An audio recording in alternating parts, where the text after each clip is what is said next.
The Late Night Alternative with Iain Lee on Talk Radio. We have ways of making you talk.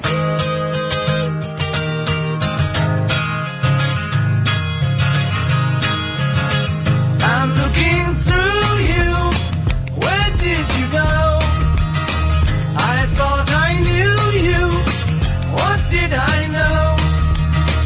You don't look different, but you have changed. I'm looking through you. You're not the same. Your lips are moving. I cannot hear. Your voice is soothing, but the words aren't clear. You don't sound different. I've learned the game. I'm looking through you. You're not the same.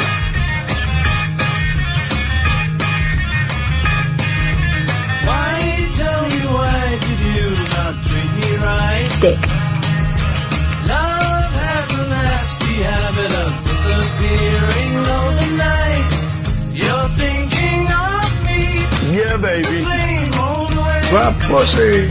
You were above me, Hey. but not today. The only difference is you're down there. I hate that. I'm looking through you, and you're nowhere. Paul speaking. I need your help. Rap pussy. You can do it right now, please. Tell me, why did you not treat me right? Is that wrong? Love has a nasty habit of disappearing overnight. Oh. I'm looking through you.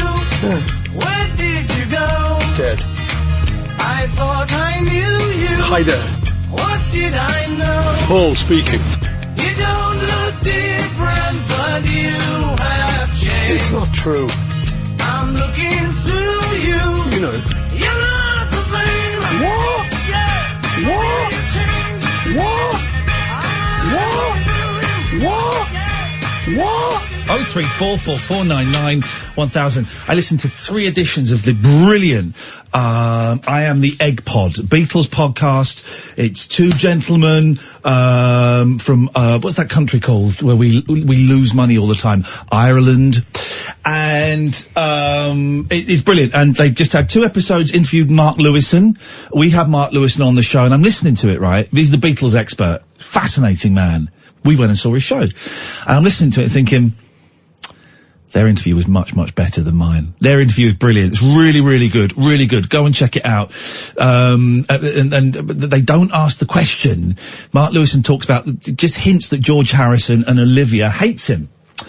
And they don't ask why. I think I know why. I've heard from somewhere else that George thought that he'd kind of raided the Beatles vaults, and don't worry, dear listener, it will get more niche in a second, I promised.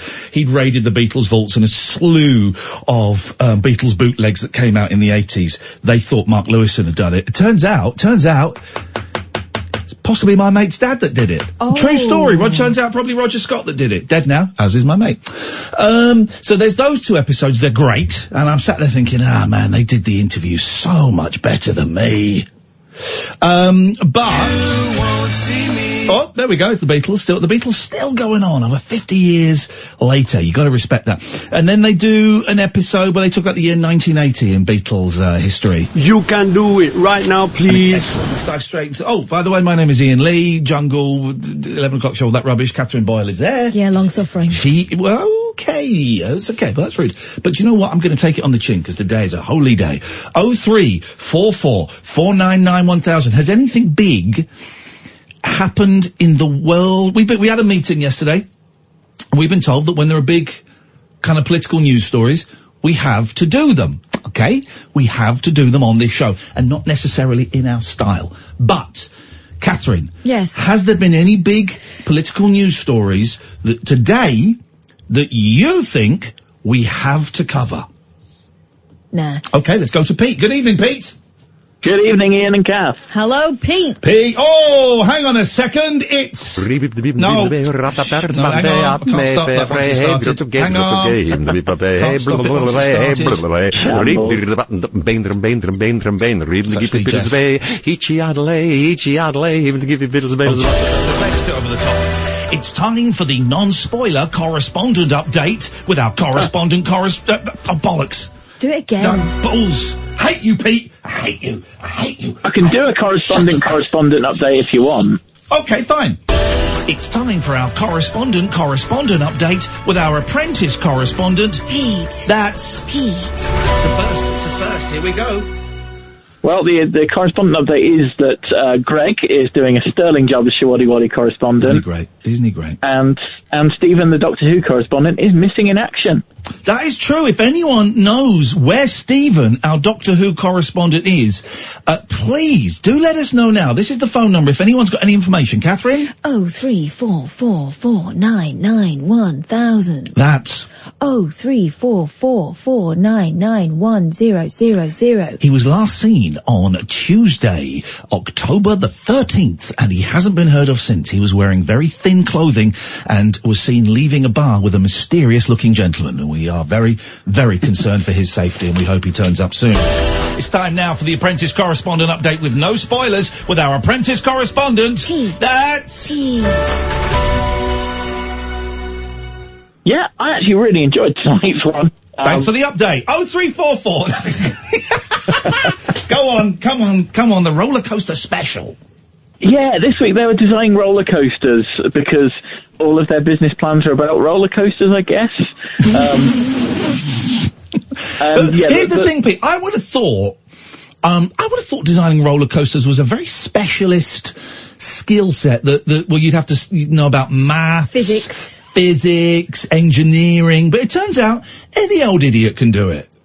Well, I think they're just using a video game to do it now because they had it was all virtual. So right. Which is probably just as well because it meant that nobody died, which is always a good sign. Always a bonus. How many people died on your roller coaster? Just the one. That's one too many. I'm afraid we're going to have to shut it down and send you to prison. Okay, continuez-vous, s'il vous plaît. Yeah, so one of them went for a kind of drop-based ride, and one of them just went crazy. Just threw everything at it. I mean, Thomas came up with the idea for it, and he had this big, intricate sci-fi plot about a version of the year 3000 that Busted never told us about. I like this, and there's no gravity. Yeah, there's no gravity, so they have to fly around the Earth Superman style to get the gravity going. I don't know. I'm not sure that would work. So work for Superman. He brought Lois Lane back to life. Didn't he change time that way? It wasn't gravity, he changed time.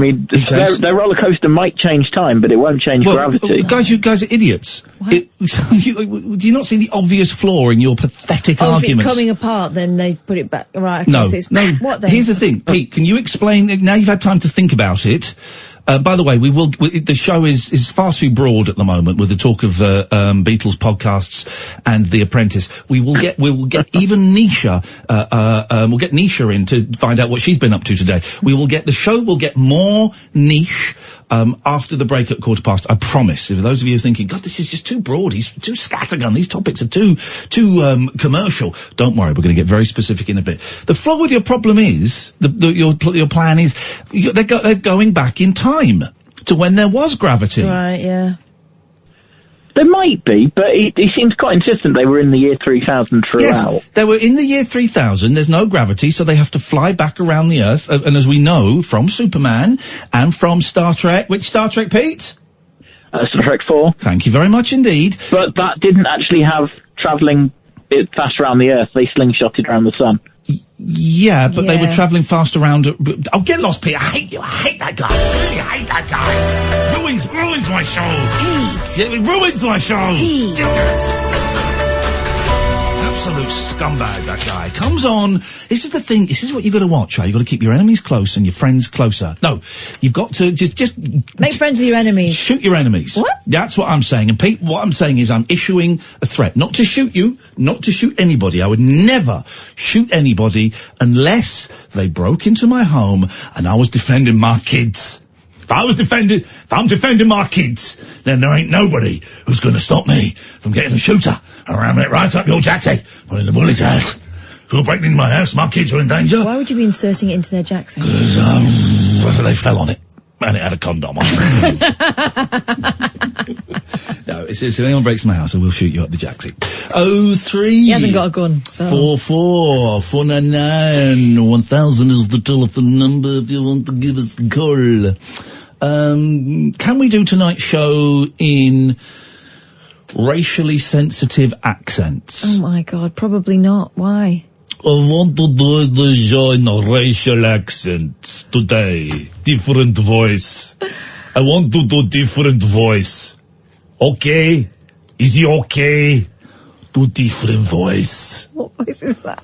That's a Russian man. Is it? Yes. Is it? I want to do... So is it okay if is the rule you can do white voices, you can't do the voices of colour? I think all of yours are insensitive. Okay. Is that generally the rule? I would suggest. Yeah, I was doing the black Russian man. Boom in your face! Oh, but... In your face! He was a person of colour! Oh, what's going to happen? What's going to happen? I don't think they allow them. That's true, actually. My God, imagine if they were gay. Let's go to Alan. Asshole! Oh my God, really? No. This is why you got chucked out of the spa or whatever it was. So you did this. You did this. And now you're reaping the whirlwind. Wow. How do I get out of this one, Catherine? You tell him. I don't know what to tell him, Catherine. Tell him that you can't do that. You can't do that, Alan. Okay, boss. Okay, Kath. There we go. That's sorted. You're right. What? Oh, good night. He's gone. There you go. That's sorted. Thank you, Alan. Who knew it was that easy? Oh, I've gone a little bit dizzy. I'm hyperventilating. Because we sorted racism and Caddick in the space of 3 seconds. Can we do that? Can we play a game? I know we don't do old kids games, but can we play a game that I haven't played since I was about 8? What is it? It's not doctors and nurses. No. I'm going to lie on the floor, and I'm going to breathe deeply, fast, for 30 seconds, and then you're going to sit on my chest, and I'm going to faint. No. Can we not play that? It's an awful game. Why not? It's a very dangerous game. It's fun. No. Tell me what's it. I'm not sitting on you. You're no fun anymore. Ever since I've met you, you're no fun anymore. Thank you. Oh man. 0344 499 1000. A ceiling, not a roof. Ceiling has collapsed at a theatre in London. Do you remember a few years ago, there was a spate of ceilings collapsing in theatres. So much so that every now and then I have a dream I'm trapped in a theatre and the ceiling is collapsing. Gosh. Do you remember that? Because they're all old, in London's West End. Glittering West End. The Theatreland.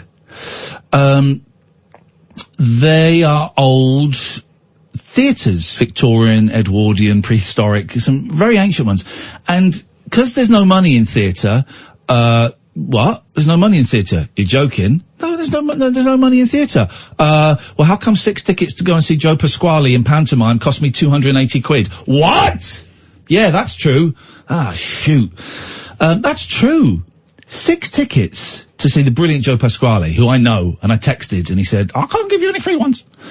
6 tickets, 280 quid. I know. For panto. Mm-hmm. I used to take my mum and my kids to panto, and I used to pay for it, of course. And then my sister came back, and I tried to pay for them. I can't afford to do it. I can't really afford to do us anymore. It's too expensive. Fair play. I did speak to Joe, and he's going to give me and the kids a little backstage tour of the Milton Keynes Theatre. But that's expensive, man. Mm-hmm. That's expensive. Especially with pantomime, when you consider that might be the one time a family goes to the theatre together a year. Oh, yes, it is. It is. I balls that up, didn't I? Yeah. So 280 quid to take 6 people to the old panto. That's a lot of money. Theatre is really expensive, particularly in London. I looked a couple of years ago at getting tickets to take the boys to see The Lion King. Google how much The Lion King tickets are. In my head, right, my boys would have been 5 and 7, or 6 and 8, perfect ages. In my head, the tickets were 150 quid each. That's how I Beatles Pod, not I'm the thank you, Dave. You're absolutely right. It's Beatles Pod. Egg Pod is something completely different. Thank you, Dave. You're absolutely right. I do apologise. I got that thing incorrect. Okay. Right, so I'm looking at the 23rd, Lion King, 2:30 p.m. matinee performance, 23rd of November, Saturday. So you can pay. Purple rate is £248.50. Is what, sorry? £248.50. A ticket? Mm-hmm. Then you've got the green ones are 158. The red ones, well, of which there are none left, 101. Well, where are the red ones? In the circle? So they're up in the balcony? I don't know where they are because there aren't any left. There's some orange ones for £91, but they're all single seats dotted around. But where are they? Orchestra stalls. There's one there in the Royal Circle. No. That's not the orchestra stalls. That's says there orchestra stalls. No. What's that? That's higher. What? Give me a computer. You're building this up. Wait for him to say it's the orchestra stalls.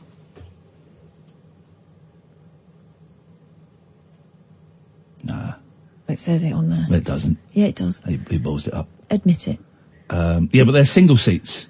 I said that. Yeah, single seat. So one seat, £91. So we've got, right, I'll That's have why one they're for me, cheaper. Exactly. one for the kid over there, one for the kiddie over there. But basically, you want decent seats, even not the seats at the back of the stalls, £248.50. I know.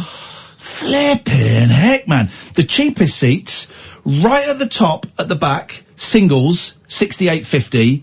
The next cheapest, we can get a row, £76. It's just taking the absolute Michael, isn't it? It really is. 250 quid for a so you take 4 people, that's £1,000. And that's not even including, a packet of Maltesers.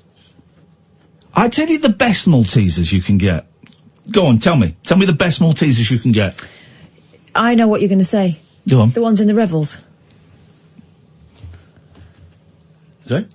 The ones in the Revels, but I think they only appear better because you get some crappy Revels. No. You don't get crappy Revels anymore. You don't. They're all good Revels. I find the raisin ones a bit crappy. Well, you're an idiot then, because they're the best Revels. They're the second best Revels. Toffee Revels are the best. No, the best Maltesers, the best tasting Maltesers are the ones that come in a cardboard box. Oh, yeah. Oh, a little bit of luxury in your life. Christmas.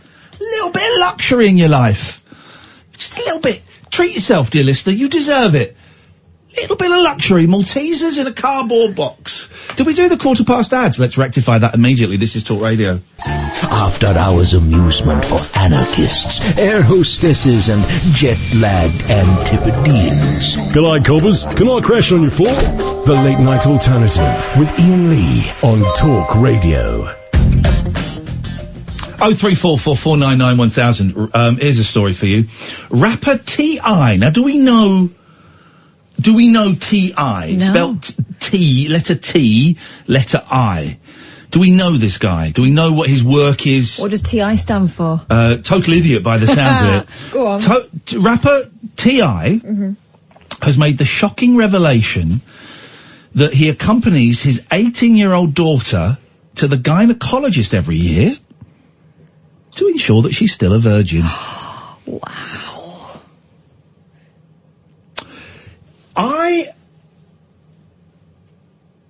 If my niece and nephew are listening, switch off.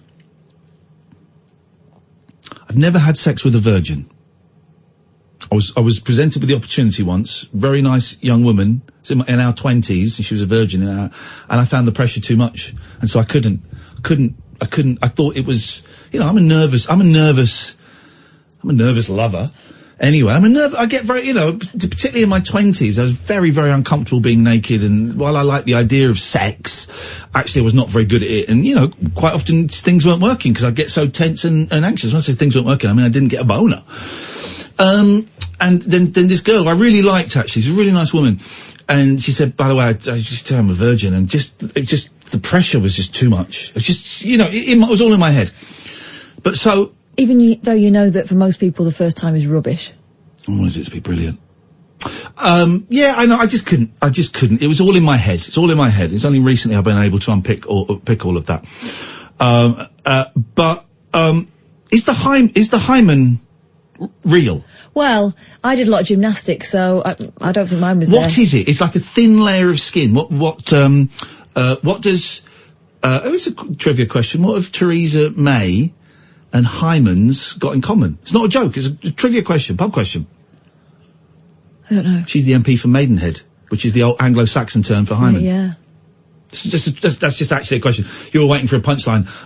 Here's the thing. I'm more than just rude, innuendo, sexual gags. I'm more than that. I'm actually very knowledgeable. You are. By the way, I've got my IQ. When it comes to my IQ, I've got a massive one.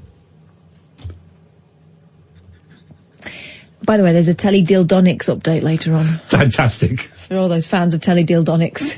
Why are you saying it in a funny way? Telly-Dildonics. Surely it's Telly-Dildonic. Oh, you're right. You can't help but say it in a funny way. It's a funny word. So it's a thin... Apparently, yeah. But have you ever... I've never seen one, no. Have you ever... I mean, I'm asking... This isn't asking as a sleazy question. Male exploration, when you are a young man, teenage boys... When I was a teenage boy, I can only speak for myself, I suppose, but from what I've heard from talking to others, that it's a hands-on experience. You're going everywhere, all over your own body, finding out bits and pieces. It's not the same for young women? Yes, it is. Is it? Of course it is. Well, no, you say that, but I was brought up to think... Exactly. I've not finished the sentence. I know what you're brought up to think. What? That girls didn't do that. Yeah, but they do? Yeah. Okay. So were you aware... God knows how we got into this at 25 past. Maybe we should reverse and go back to Alan Caddick being slightly racist. Were you aware? So is a hymen a real thing? I think mine must have gone quite early on because I did a lot of gymnastics. Okay, right, okay. And I think that, if you live a very active lifestyle, you're probably unaware of it going. But if you were to have sex with someone for the first time, if you had sex with a woman for the first time who did not have an active gymnastic lifestyle, you could be aware of something.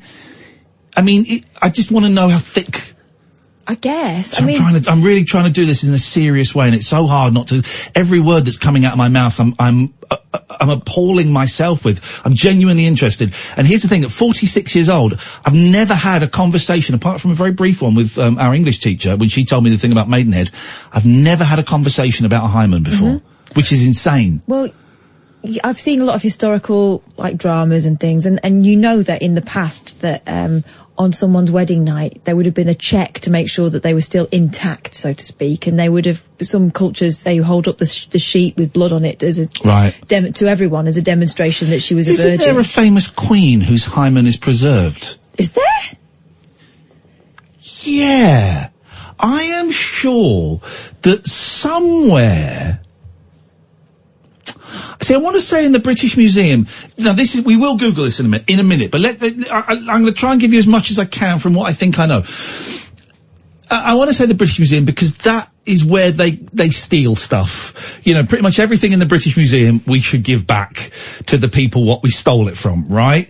I think that's, there's this real arrogance, isn't there, in the West? We talked about Machu Picchu last night, and when it was rediscovered, Yale University took loads of the stuff to say, well, we want to study it, we'll give it back to you. And they kept it for decades and only gave it back, I think, in about 2012, because white people are better at looking after stuff than brown people. Yeah. When you can look after this to our standards, we'll give it back to you, your possession. And this is why I'm a big, I was married into a Greek family for a while, and I was and still am a big supporter of giving back. I don't want to call them the Elgins. What's the Acropolis marbles? Yeah, what's their name?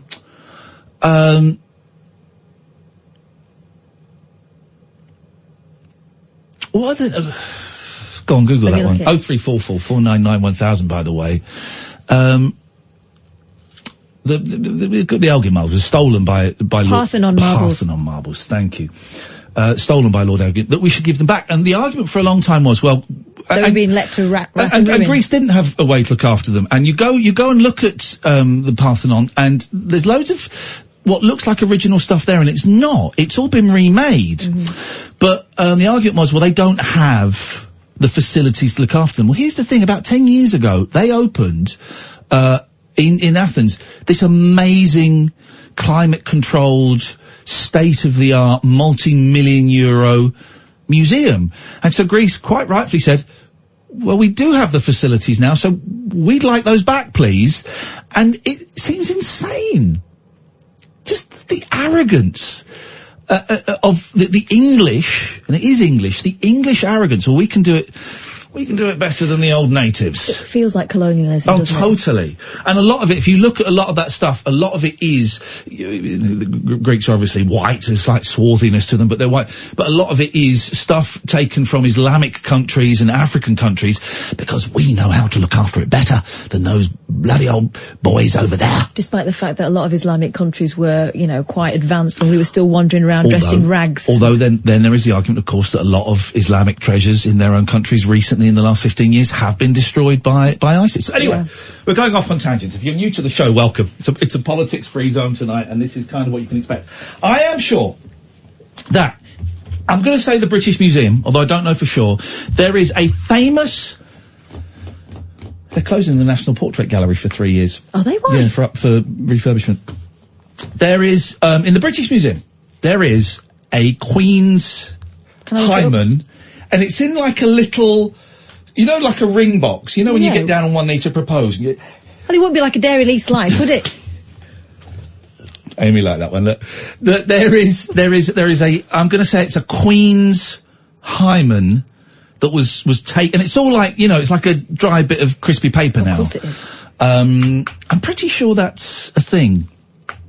0344 499 1000 is the telephone number if you want to give us a call. I think I've scared off all of the, callers tonight. It's been a strange old intro. If anyone knows anything about that. Anyway, rapper T.I. has made the shocking revelation that he accompanies his 18-year-old daughter to the gynecologist, they spelled gynecologist wrong here, every year to ensure that she is still a virgin. Appearing on the Ladies Like Us podcast, the 39-year-old stressed how important it is to him that his teenage daughter, Deja Harris, has not had sex yet, admitting that he accompanies her on her annual gynecological checkup to confirm that her hymen isn't broken. Well, that's no guarantee. I will say, as of her 18th birthday, her hymen is still intact. Imagine talking about your daughter like that. The rapper, whose own hits are filled with lyrics about sex, how old is she? Said she's 18. God. She's a grown woman. Oh, there's a picture of her.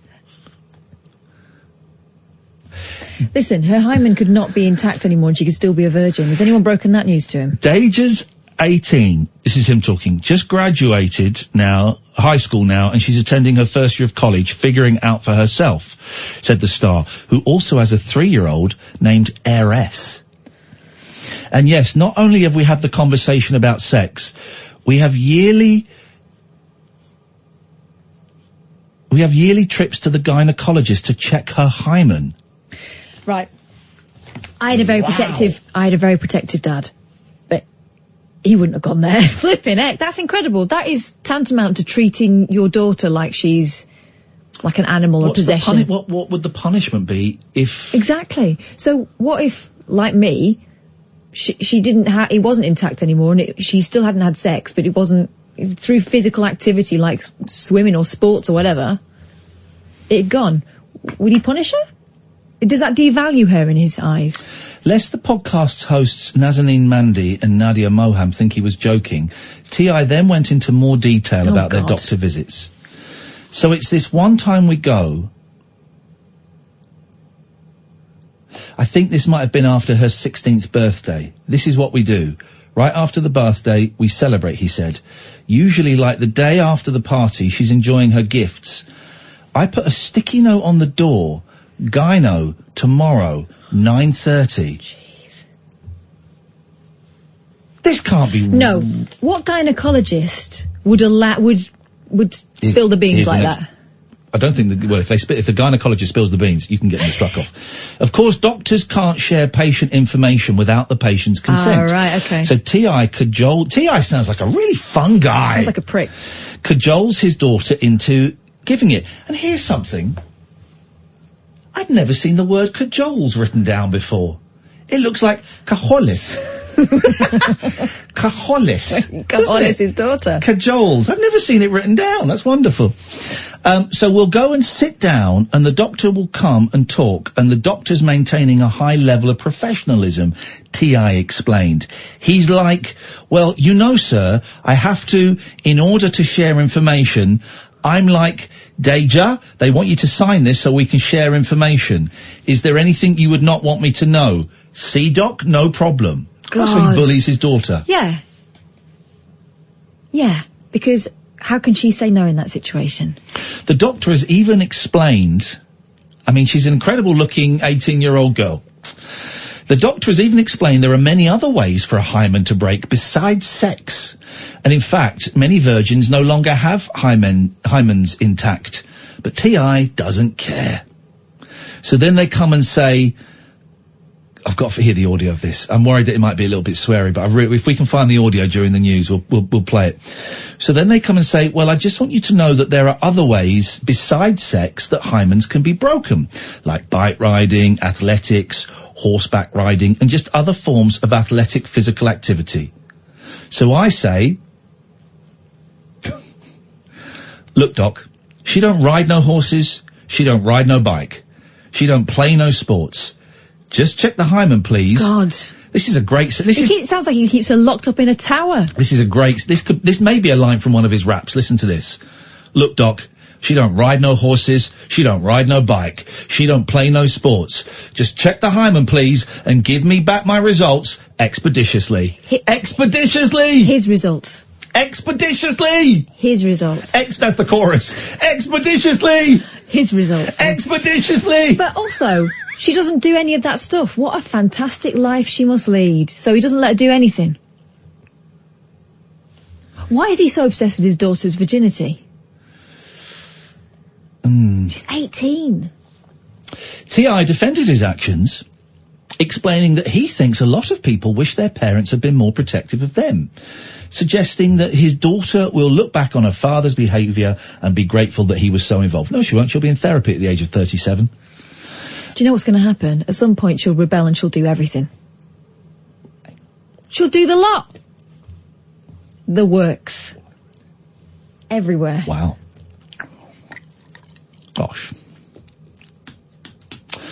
It's supposed to be good for your skin, isn't it? I think, but he went further, admitting he doesn't want guys to take the time to woo his daughter, even though she's now an adult. What? Right, stop. This is all about men. What about her? What about what she wants? This is all about, I want to make sure that my daughter's not, she needs to prove to me that she's still a virgin. I don't want guys doing this to her. What about what she wants?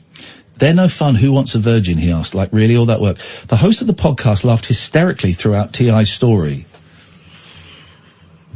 I'd be getting a social involved. This podcast sounds like I've really got to listen to it. But also called Deja a prisoner and told the rapper he was encouraging men to be vultures. Here we go. Here we go. Here we go. Here we go. You ready? Mm-hmm. Are you ready? I am. This has got to be a joke. If anyone knows this T.I. guy, get him to call in. T.I. is not nearly as worried about the sexual activities of his 15-year-old son, King, who is already sexually active. There's a picture of King topless with, like, bondage chains around his neck. He's 15. The teenager admitted in June 2019 episode of the Family's VH1 reality show... Here we are. There we got it. There it is. We found it. We found it. That he's already doing the deed. And T.I., while clearly not thrilled, laughed it off. Yeah. I don't want any of my children to have sex before it's time for them. But who's to say when it's time? Well, apparently you. However, I will feel different about a boy than I will about a girl. And that's just the God's honest truth. I don't think there's any father out there who'll tell you any different. I get that. I get that. I haven't got daughters, but while I'm also very protective of my boys and certainly would not be encouraging them to go out and sow their wild oats, I'm very nervous about them. More nervous, than with the time a very attractive girl who I was dating told me she was a virgin, and then I'm more nervous about them going out and having sex and stuff like that, But I think it is different for dads and their daughters. Maybe it's partly because, I know what 14-year-old boys are thinking. That's exactly what my dad's excuse was. And I don't have daughters, and it's unlikely I will, but I would like to think I would treat them in the same way as I would treat my boys. Here's the deal, right? my dad, we were not allowed to have boys upstairs. I did not have a boy upstairs in my room until I was married to him. And we weren't even, like, staunch Christians or anything like that. My dad's just very traditional. And I'd always get the thing of, well, I know what I was like. I'm thinking, well, you must have been some kind of flaming pervert then. Yeah. Yeah, because the mind boggles as to what he was frightened of. Fortunately, I had a mum who was sensible and a dad who would prefer not to know, but he made it very clear that boys were really not welcome in the house, to be honest. Or in you. And certainly not in me, and they were not allowed upstairs. But they were allowed downstairs? So they'd sneak in round the back? Stop it. Sorry. But that didn't mean I didn't do anything with boys. It just meant that I had to find more ingenious ways of doing it, and probably made it a bit more exciting, if I'm honest. His possessiveness, this is the rapper T.I. Certainly going to check out his back catalogue on Amazon after this. His possessiveness over the sexual activity of the women in his life does, however, extend to his wife, Tiny, 44. Oh, God. According to Madame Noir, let's have a look at Tiny. Well, she is tiny, yeah, she's very tiny. In some areas. According to Madame Noir, in a recent episode of T.I.'s Expeditiously podcast, he told Tiny he was owed sex in their marriage contract. What a nice gentleman. He's an arsehole. What an absolute gentleman.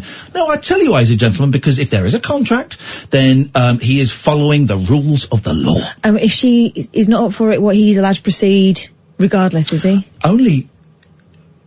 up until about, I think it was 20 years ago, there was no, a man could force himself sexually on his wife, and there was no, a husband couldn't rape a wife. Exactly. It's insane, huh? 20 years, I think. Maybe in the 90s that changed.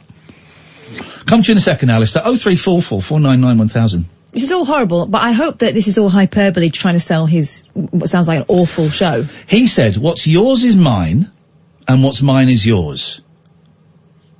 Oh, I think we've been a bit harsh. He's a romantic. He's actually a romantic. This is beautiful. That means that little thing you got, that little sex box you got, is half mine. That's poetry. My answer would be, baby, it's a loan. So you pick which side you want, and that's yours. The rest of it is mine. We can split it right down the middle of the, what do they call it? Is it the uvula? Oh, my God. He seems to have been referring to the vulva. What I'm saying is, it's half mine, and my half is on the inside. Oh, my God. He sounds like a pig. Meanwhile, Deja, it's the daughter, who has 1.4 million Instagram followers and appears on the family reality show T.I. and Tiny, Friends and Family Hustle, isn't a stranger to male... Who are these people?!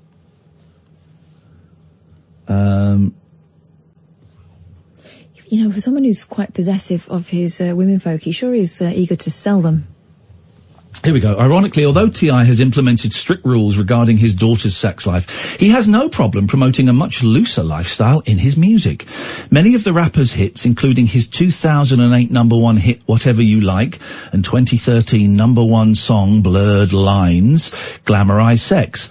Especially his big hit from 2015, I'm Gonna Have Sex with an 18-year-old. What? No, it wasn't called that. In Whatever You Like, T.I. raps about late-night sex, so wet and so tight. As if he'd do it in a narrow bath, I guess. While Blurred Lines caused global outrage when it was first released because the lyrics described a man trying to coerce an uninterested woman into having sex with him. Yeah, you know that. You know you want it. I didn't know That's what that. it is. That's part I don't of listen to the lyrics of songs these days because it's more about the rhythm. Well, what an absolute arsehole T.I. the rapper is. Yes. 0344 499 1000. This is Talk Radio. The wild man of late night radio. The Late Night Alternative with Iain Lee on Talk Radio. 03 can't remember the rest of the number. 44 499 1000. Okie dokie. So I'm trying to find this Queen's hymen that I do believe is a relic. I do believe. We'll get there a bit later on. Good evening, Alistair. Evening all. Evening all. You sound like an old Bobby. You sound like Dixon and Doc Green. That's him. That was a great. Evening all. Still remember it. Yeah, I used to come home from school in the 60s, rush home from school in the 60s, and Mum would have me a condensed milk sandwich ready, and I'd sit in front of the telly and watch Dixon and Doc Green, D-O-D-G. It's when the criminals were like gentlemen as well. The criminals were gentlemen. They were gentlemen thieves, gentlemen burglars, gentlemen nonces. They were all gentlemen. And you just don't get that now. No, I'm a gentleman and I'm a criminal. Alice, it's confession time, guys, on Talk Radio tonight. Well, you know a little bit about my past. So, I do. Reason I was ringing, well, actually, whilst I was thinking that I'm 6 months sober tomorrow, Ian. Congratulations, man. Well done. I wanted to offer my congratulations to you, because you must be, what, near 20 months or something? I am September, October. I'm 19 and a half months, yeah. Brilliant. Yeah, well done, it's all right, isn't it? I haven't been to a meeting for a while. I might do a meeting. In fact, I'll probably do a meeting tomorrow because I'm in London early. I've not been to a meeting for a while. I'm umming and ahhing about my sponsor. I might keep my stay with this guy, but because he's great. He's a nice guy, but I'm just not quite gelling with him as I would like to. So stick with him. Just keep my eye open for maybe someone I can work with a little bit better. Yeah, because it's funny because you say that, because I asked a guy to be my sponsor about a month or two ago, and he said, "Oh yeah, that'd be fine." And then we kind of see each other every week, and I say, "So what do you think?" And he says, "Oh," I said, I'm not sure. So I think that I'm going to have to go to someone else. Yeah, and that's fine. That's quite, for those who don't know, we're talking about 12-step programs. And in it, it is suggested that you find a sponsor who is someone, of the same, gender as you, unless you're gay, then you get someone of the opposite gender. So there's no chance for any kind of attraction, and that has got more time clean and sober than you have, and then they take you through the 12 steps. And just this guy I've got is great. He's a really, really nice guy. Yeah. But he's always busy. I'm always busy. We're just struggling to kind of meet up and go through stuff. And so I just got my eye open, and I'm saying it out loud so that I've been thinking about it for a few weeks now. Now I'm saying it out loud. It sort of makes it a little bit more real. But that's quite a common, that happens. Yeah, and have you got people that you think of that may be able to fit that role? No, I haven't, because I'm not living in London. When I lived in London, it was easy. Because I'm not living in London, it's not so easy. And I don't get, because of either, like on Saturday nights I've either got the kids or I'm doing a rabbit hole, so I can't really get to, there's a really nice meeting near me, but I can't get there too often. So I've got to have a little think, Alistair, I'm just saying it out loud just because then I sit on this stuff for ages and don't do anything about it. So I'm just saying it out loud so that it becomes a little bit more real. Anyway, all the best as far as that's concerned. Thank you, mate. Now then, the reason I was ringing about pantomimes originally, but I was just reacting in my head to that story you were just talking about before the news. And it reminded me of the advice my parents gave me about sex when I was a young man. Yeah. And one day after school, quite out of the blue, my dad said, "Come with me, young man." And we went down to the sort of big school. This must have been when I was about 10 or something. And there was about, 3 or 4 people. Not, it wasn't like an event or anything. It was just some sort of private thing. Yeah. And they showed this film about the birds and the bees. And now, was it literally about the birds and the bees? Yeah, about sex. But wait, so it wasn't, Kath, where does the birds and the bees? Because that's how they start off, don't they? They start talking about pollination in plants and how the plant's got this part and the bean is that. I don't know. Who came up with that? So it wasn't a bluey though, it was a proper science. No, it was like, they didn't actually show sex, but they did show a woman giving birth in That'll put you off. colour. And all I can remember of it really was there was so much blood. So that would F you up. That's like aversion therapy. Yeah, that's if that's one of the first things you're seeing, that's not great. And then did you talk? Here's the thing, you're reminding me. My parents never spoke to me about sex. They gave me, my mum, there was like this really old book. We had this sort of like thin green book. My sister will remember it, I'm sure. This thin green book that was about sex, and my mum gave it to me when I was probably about 14 and said, here, read this, and you got any questions, ask me. It's a bit late by then. A bit late. And never spoke to my dad about it, which someone should have spoken to him about it, because he was off getting women pregnant all over the country. But we never had a conversation. On the walk home from this weird screening, did you and your dad chat about it, or did you talk about the football? I was completely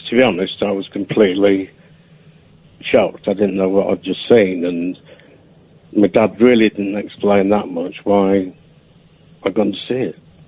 Obviously, I had some concept. So he didn't say, you're walking there, he didn't say, right, well, this is what we're going to see and this is why. And when you were leaving, he didn't say, you got any questions? He just said, right, we're going to go and do something, and then you walk back in silence. So, I don't know, it's so long ago now. I'm 60 in a couple of years. I think he said that we're going to see a film about the human body or something, and it probably. The thing was, my dad was he was actually a doctor himself. Oh, okay. So probably, didn't go into that. But and then the other thing was, when just before I went off to university, really not having learned anything about sex, because I'd been at boarding school for about 5 years before that. Yeah. Mum and Dad said to me, now when you go off to university, you're going to be tempted with, making, getting to know girls. All our advice is make friends with them first. Well, that's good advice. But obviously I couldn't make friends because I've been at boarding school. Yeah, well, exactly. So it's a weird old thing. Alistair, thank you for that, mate. 0344 499 1000. What sex education did you have? Well, thankfully my mum was really open about things like that. No, she was great, because my dad did not want to discuss it. The thing would he have discussed it if he'd have had sons, do you think? Would he have been more comfortable, or would he still felt uncomfortable about it? Probably with sons, he might have been more comfortable. It's a strange thing, and I think he's, obviously he's a product of his upbringing. But my mum, you see, had my grandma was brought up by her dad, and he told her nothing, to the point where when she got her first period, she thought she was dying. She ran next door to the next door neighbour, and the next door neighbour told her what was going on. But it was a shock for her. And so when my mum's a twin, so they were the two eldest, when they came to a certain age, my grandma's idea of sex education was to stick a leaflet on their bed. Well, that's still more than what... It's kind of similar to my mum handing me that pamphlet. Yeah. Any questions? Give it... But it was never discussed, but my mum always said, I will make sure that you know what you need to know, and if you ask me a question, I'll answer it honestly, and I'll ask it to, like, an age-appropriate level. So I knew when my sister was born, I already knew where babies came from, to a 4-year-old's level, but I knew that, there was a part of daddy that went in there, and there was a part of mummy, and then the baby came out of your bum. Foof. I knew that. My grandma was so shocked because I sort of explained where babies came from to her, and she's like, there's nothing this child doesn't know. But it was never a massive deal in our house because of my mum. I told the boys the basics when they were probably 5 and 7, because we're in the car and they asked. Yeah. And I kind of thought, 5 and 7. Okay, I'll tell them. And I told them, age appropriate, of course, and they thought it was hilarious. And my youngest took great pleasure when my wife turned up. Mummy, I came out of your vagina. Vagina.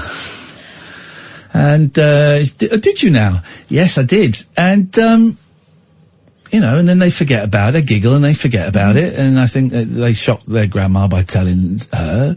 And then there were some questions a few months later, and they forget about it. And, the older they get, the little bit more information that you reveal. I think the really important stuff, apart from the mechanics, which to a kid is like, well, I don't believe you do that, that's disgusting, the end, is the stuff about how you feel, that whole stuff. And I've been trying to get through to my girls that if anyone does anything that makes you feel weird, you must you can tell me, you can tell me anything, all that stuff. And also that, you know, that you are important and what you feel is important, and you should never feel pressured into doing anything. And if you know, you can always talk to me about stuff that you're unsure about. That's the thing I'm trying to insist. You know, someone who was the victim of abuse and couldn't tell my parents about it. That's the thing I worry about a lot. You know, this guy worrying about his daughter having sex. The thing I worry about a lot is my boys, something happening to my boys that happened to me or worse. And then, well, first of all, worry about that happening. And then, you know, them not being able to talk to me about it. Obviously you don't want it to happen in the first instance, but if anything happens that makes them feel uncomfortable, whatever it be, I would like to think they'd be able to come and chat to me. My youngest, I think, definitely could. My eldest, not so much. My eldest is more like, his mum in that he kind of internalises things and keeps things very. He wants to deal with things, and in some ways that's noble and respectable, but in other ways it's not great. And I see him as a 9-year-old, nearly 10, carrying stuff that actually he doesn't need to carry. That if he shared it with me or his mum or a friend or a teacher or grandparents, that it would just relieve a little bit of pressure from him, and I can see that happening. Gosh, look at us having a. We've been all over the shop. Could you in the last 60 seconds of this hour, can you recap where we've been in the last 60 minutes? Racist accents, stupid dads, sex education, or the lack of, teledildonics, we've touched on briefly. And let's have a gap between talking about our children and teledildonics, I think. Historical hymen. Thank you very much indeed. The switchboard is empty, but I suspect that's just because you've been enjoying our conversation. We will back up a little bit and give you a little bit of room, dear listener, to call in about anything you want. Here's the thing. We tend to stay away from politics when we can on this show, and particularly as we're now in a general election. So we like to have a laugh, but Katherine and I will sit here and talk about stuff. You're very welcome to call in about that stuff. Or you're welcome to call in about anything else. So maybe something happened to you today or this week, or you read a story in the paper that you think we should be talking about, or you're just feeling a little bit lonely and you want to chat. Hit us up. 0344 499 1000 is the telephone number. This is the Late Night Alternative. Iain and Kath on Talk Radio. The Late Night Alternative with Iain Lee on Talk Radio. We have ways of making you talk.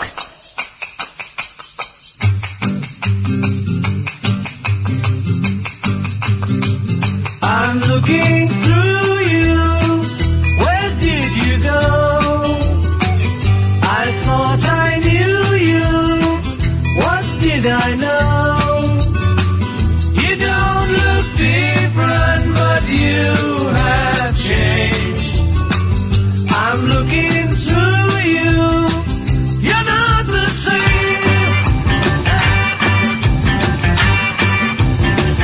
Your lips are moving, I cannot hear. Your voice is soothing, but the words aren't clear. You don't sound different, I've learned the game. I'm looking through you, you're not the same.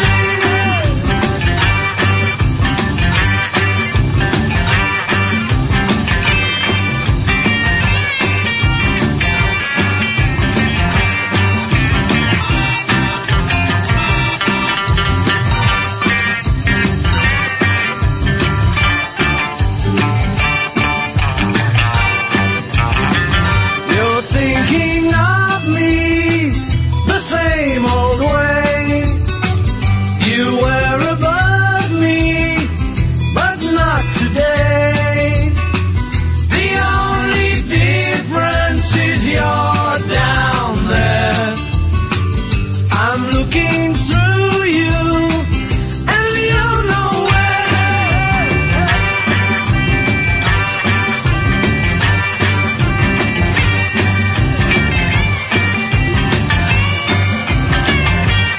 My name is Todd. I wipe my dog's bum. I wipe my dog's bum. Alright? I wipe my dog's bum. Hello. Okay, well I hope you sleep at night knowing you just blown up a 12-year-old. The only difference is you're down there. Grab pussy.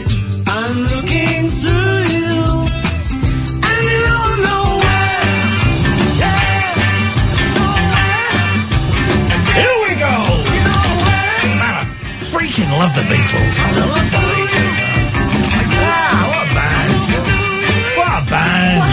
these guys. Who knows? 03444991000. This is the late night alternative. It is called that for a reason. We are the alternative to all of the dull, boring political shows out there. Right now, you switch on any station, they'll be talking about Jacob Rees-Mogg, they'll be talking about Jeremy Corbyn, they'll be talking about Joe Swinson. There you go, got the main ones in. Thank you. They'll be talking all about that, all about the policies, all about Brexit, all about this, all about that. Oh my God. We've got another 5 weeks of the general election and probably another few years talking about Brexit. We've got all of that. So whenever we can, and we won't be able to do it every single night, but whenever we can, this is a little haven away from politics where we can talk about silly stuff, frothy stuff, heavy stuff, weird stuff, whatever you fancy. Use this as just a big blank wall that you can come and draw graffiti on. You can draw cocks on there if you want. You can draw beautiful murals. You can write your initials. You can put swear words on there, but not literally say them out loud. 03444991000. We've not got a question. We've not got a theme this hour. It's not would you vote for this party or would you vote for that party? Do you think this party will get Brexit done on this? I haven't got any of that. We just sit here. I'm Iain Lee.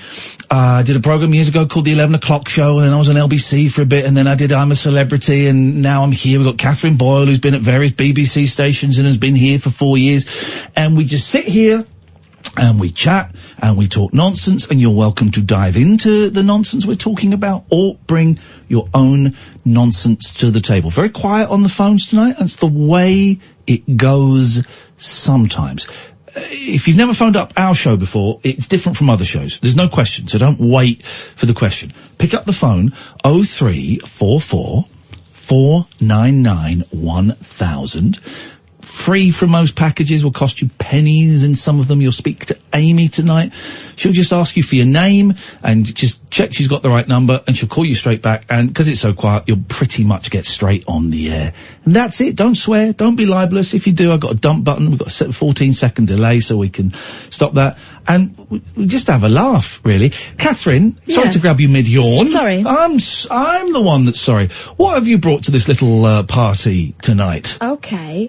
I see you carrying a bag of news stories. I do have a bag of news. Oh, but just put your hand in and pull one out at random. Woman quits her job to eat McDonald's and Chinese takeaway on YouTube. Oh, this is Gongwak. What's it called? Mukbang. Mukbang? Yeah. Didn't they write all the songs for Busted? Mukbang, was it? McFly. Oh, McFly. Mukbang. Okay, yes. Chana Rowley has quit her job as an admin worker in the hopes of becoming a What's her name? Chana Rowley. Chana. That's Chana. How do you spell it? C-H-A-N-N-A? No, C-H-A-R-N-A. That's a nice name. Chana. Chana. I'm looking. Here's the thing, dear listener. Sorry, tangents. You'll realise as well that we go off on tangents, and I quite often interrupt Catherine because I'm rude. I'm getting 2 new kittens. Hopefully, it's not 100%, right? Little boy. Little girl, they're 10 weeks old, they're brother and sister. The boy's gonna get his balls chopped off. The girl's gonna, let's just say I'm gonna be taking her to the vets every 6 months to check her hymen. And I haven't got names for them. And the best names I've got so far, right, these are the best names I've got so far for the little boy and little girl cat, right? Brian for the boy and Steph for the girl. Right. These are the best names I've got, Brian and Steph. See, I had a name for the boy, but I'm not going to tell you what it is. Well, go on. Well, why not?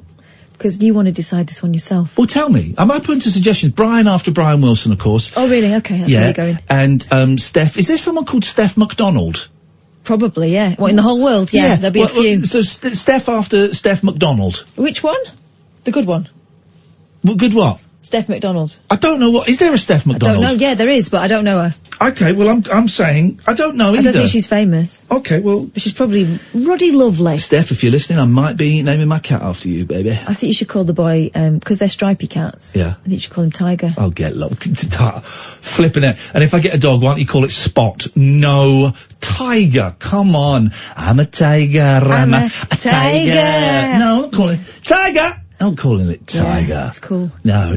Anyway, so I'm open for cat name suggestions, by the way. Emma and Chris, stay there. Come to you in a second. Catherine. A woman has quit her full-time job. Hello, Katharina! Don't you dare. Sorry. A woman has quit her full-time job to pursue a career on YouTube, eating McDonald's, Chinese takeaways, Greggs and Pizza Hut. Good for her. Chana Rowley from London films herself consuming around 5,000... Well, they put too many noughts on. Why? Or they put the comma in the wrong place. I think they mean 55,000 calories in a sitting and up to 40,000 people tuning in to watch it. No. It couldn't be 55,000 calories. You would die. Look what they've written. They've written 55,000, but they've put the comma in the wrong place. 5,000. 500, you reckon? Yeah, 55,000. They put an extra zero on. In a classic... 55,000 calories in a sitting. You would be dead. You would be dead. A man... What is it? A man... Oh, I would watch that. A man needs 8,000 calories a day to survive. No, not 8,000. It's about 2,000. Well, no, okay. Man needs 2,000 to survive, 8,000 to have a good time. 8,000? I mean, God, you'd be... 55,000, your head would explode like in that film Scanners. I haven't seen that film, but it sounds nasty. Oh, it's a great film. I remember going to the pictures in the late 70s to see cinema to Slough Granada to watch Popeye and Octopussy and stuff, and they would have like a poster for Scanners, and the poster for Scanners is a guy in like a shirt with a tie wearing a waistcoat, and his hands are like down by the side of him, like his fingers wide open, and his head's exploding. Scanner is someone who can make your head explode. And I remember staring at that while my mum was getting tickets. This is how old the Slough Granada was, right? This is great. They had 3 screens, right? If anyone's got any pictures of inside of the Slough Granada, because I remember this lush staircase, but, and there was nowhere to wait inside. So what they would do is there were 3 holes in the ground outside. Do you know what they did with those holes?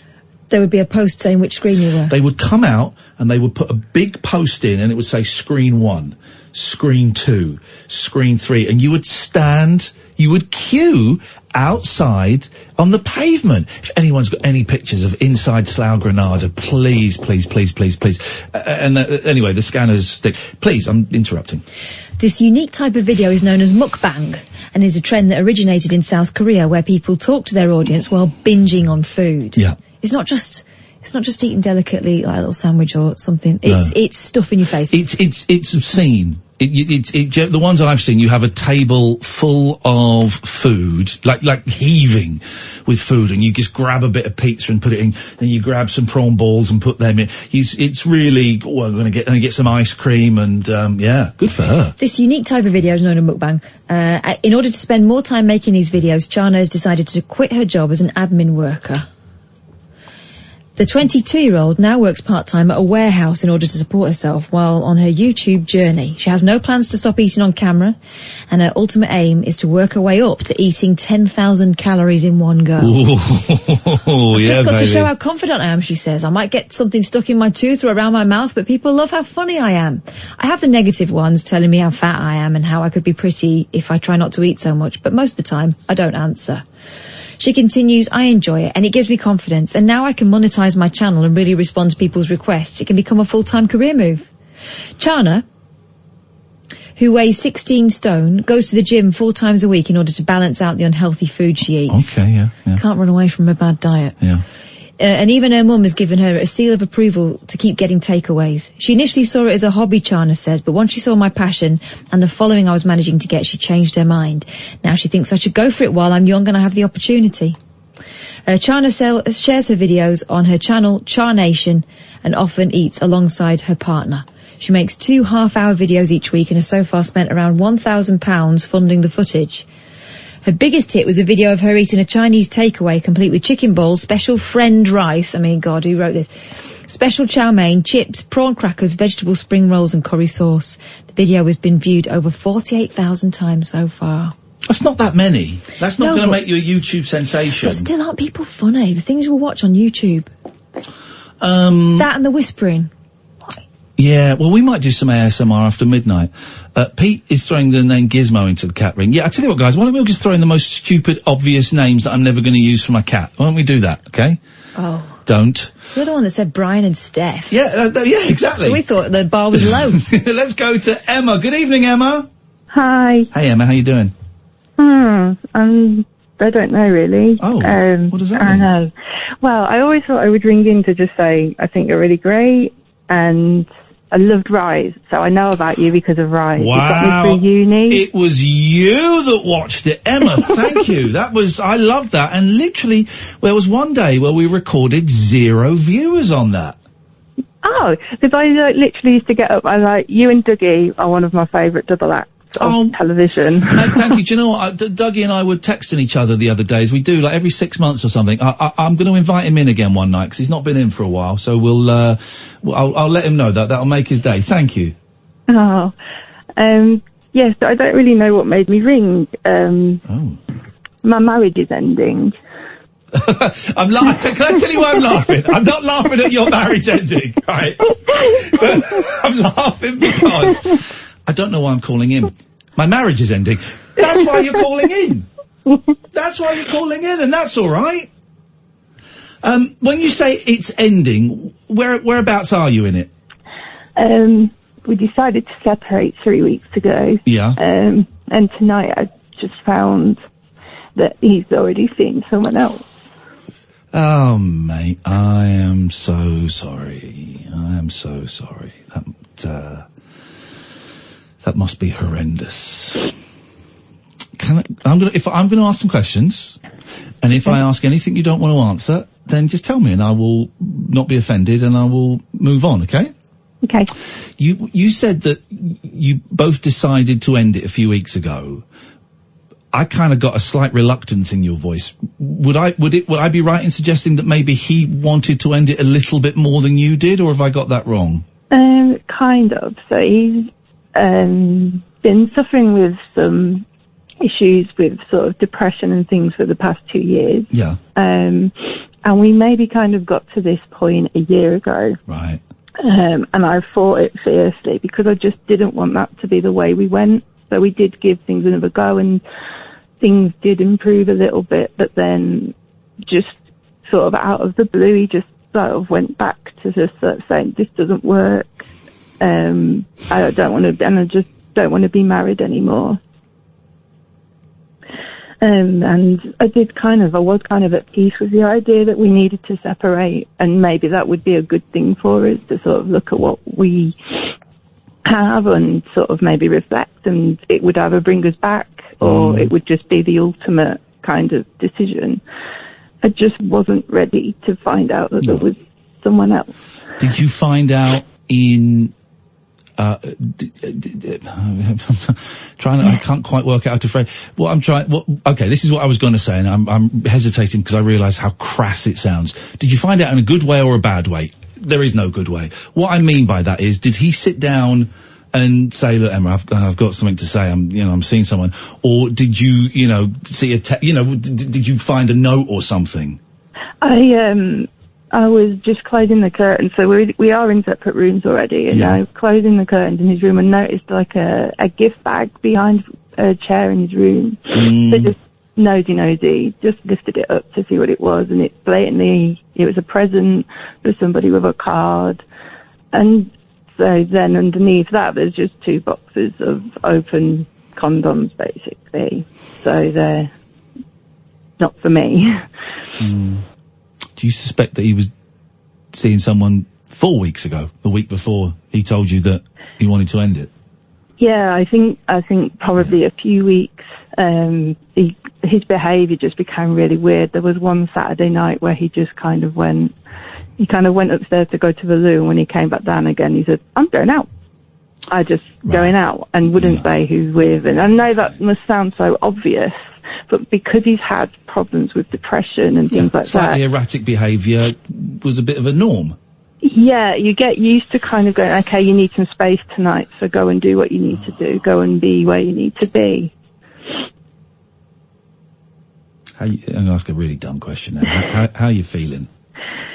Just rubbish. Yeah. I just, it had already been a really tough 2 years. I really tried to help him. So it just feels extra rubbish. Yeah. To just be kind of, just dumped. Yeah. I'm really struggling what to say here, and I'll tell you why, because, my marriage came to an end, and it's shit. There's no two ways around it. You know, it's shit. And I don't think there's any such thing as a good, you know, I think you can be friends with your ex a while after it's happened, but I don't buy this. There's a great, you know, we had a great divorce and I don't buy that. It's horrible. And someone is generally gonna be feeling worse about it than the other person. And it sounds like, unfortunately, it's gonna be you. Not to say that he's not going to be unhappy or depressed or miserable, but it sounds like you're going to be the one that's... It sounds like he's possibly come to terms with it and has kind of dumped all this on you. Have you got a plan? Well, originally he was always going to move out after Christmas, but I kind of feel like maybe that needs to accelerate a bit. So, yeah, so I guess he'll just see what he's going to do instead. Can you afford the place on your own? I can, okay. yeah. That's good. Yeah, so financially, for a while I was kind of the breadwinner anyway, so I like pay the bills anyway, so there's no impact there. And in term, no, that's too far. I'm not going to go into that. That's too far ahead. That's nothing you should be worried about now. Do you think you'll be able to speak to him about what you found? Well, I did message him. He works in the evening, so I messaged him, but I've had a lot of deflection from him, just basically getting angry that what were you doing in my room? What are you going looking for that kind of stuff for? Let me speak honestly. I used to be the person getting angry. What are you looking at my phone for? What are you doing? It's all defensive bollocks. It's all basically saying, you found me out that I've done something wrong. So to cover that, I'm going to get angry at you. I've done that. I've been that person that does that, getting angry because I've been caught out. You need to stand your ground, and you need to look after yourself. You don't owe him anything anymore. Yeah. Does that make sense? Or does that sound a bit cold? No, I think it makes complete sense. I think I will go in a minute because I don't want to bring the show down. But don't worry. You see, we've got lined up on the switchboard. You stay as long as you want. If you want to go, you want to go. And if I'm pushing, it's interesting. You're helping me work out a few things about what happened to me, and I'm kind of hoping that this might be clearing a few thoughts for you. But maybe it's not, and that's fine as well. No, it is. I just feel like I want to go on a kind of slightly positive note, so it will really annoy him that I've kind of wrote you because he always got jealous because I was such a big fan of yours. Oh, I know. He's not going to come duff me up, is he? I don't want one of them. I doubt it very much. Are you going to be all right? Yeah, thank you so much. My hand was hovering over the phone for ages when you were saying call, and it's been really, really useful, so thank you so much. Are you going to be all right for the next hour? That's my concern. You know, forget the next 6 months. Are you going to be all right until you fall asleep tonight? Yeah, I'll be fine. I'll be listening. Okay. And have you got friends and family? Have you got real people, apart from me and Kath, who, as you know, we are holograms. We both died in 1983. Have you got real people that you can talk to about this stuff? Yeah, I have, and I have a little boy as well. So. How old's your little boy?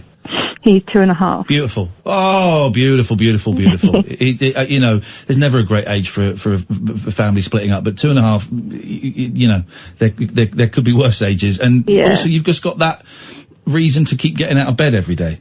Exactly, yeah. Brilliant. Hey, Emma, I wish you the best of luck. It does get better.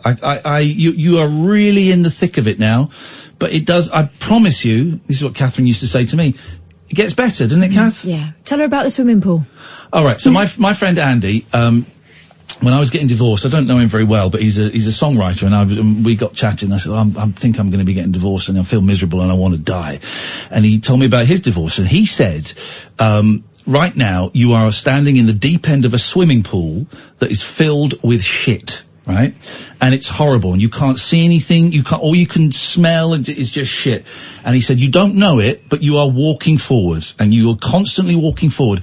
And at some point, after a long time of walking forward, you'll go, oh, I can see. My eyes are above this horrible brown stuff. And then a little while later, you go, oh, I can breathe. My whole head is out of this stuff. And he said, eventually you get to the end of the swimming pool, you climb out and you have a shower and you can look back over the swimming pool and go, I cannot believe I walked through all of that, and life will be better.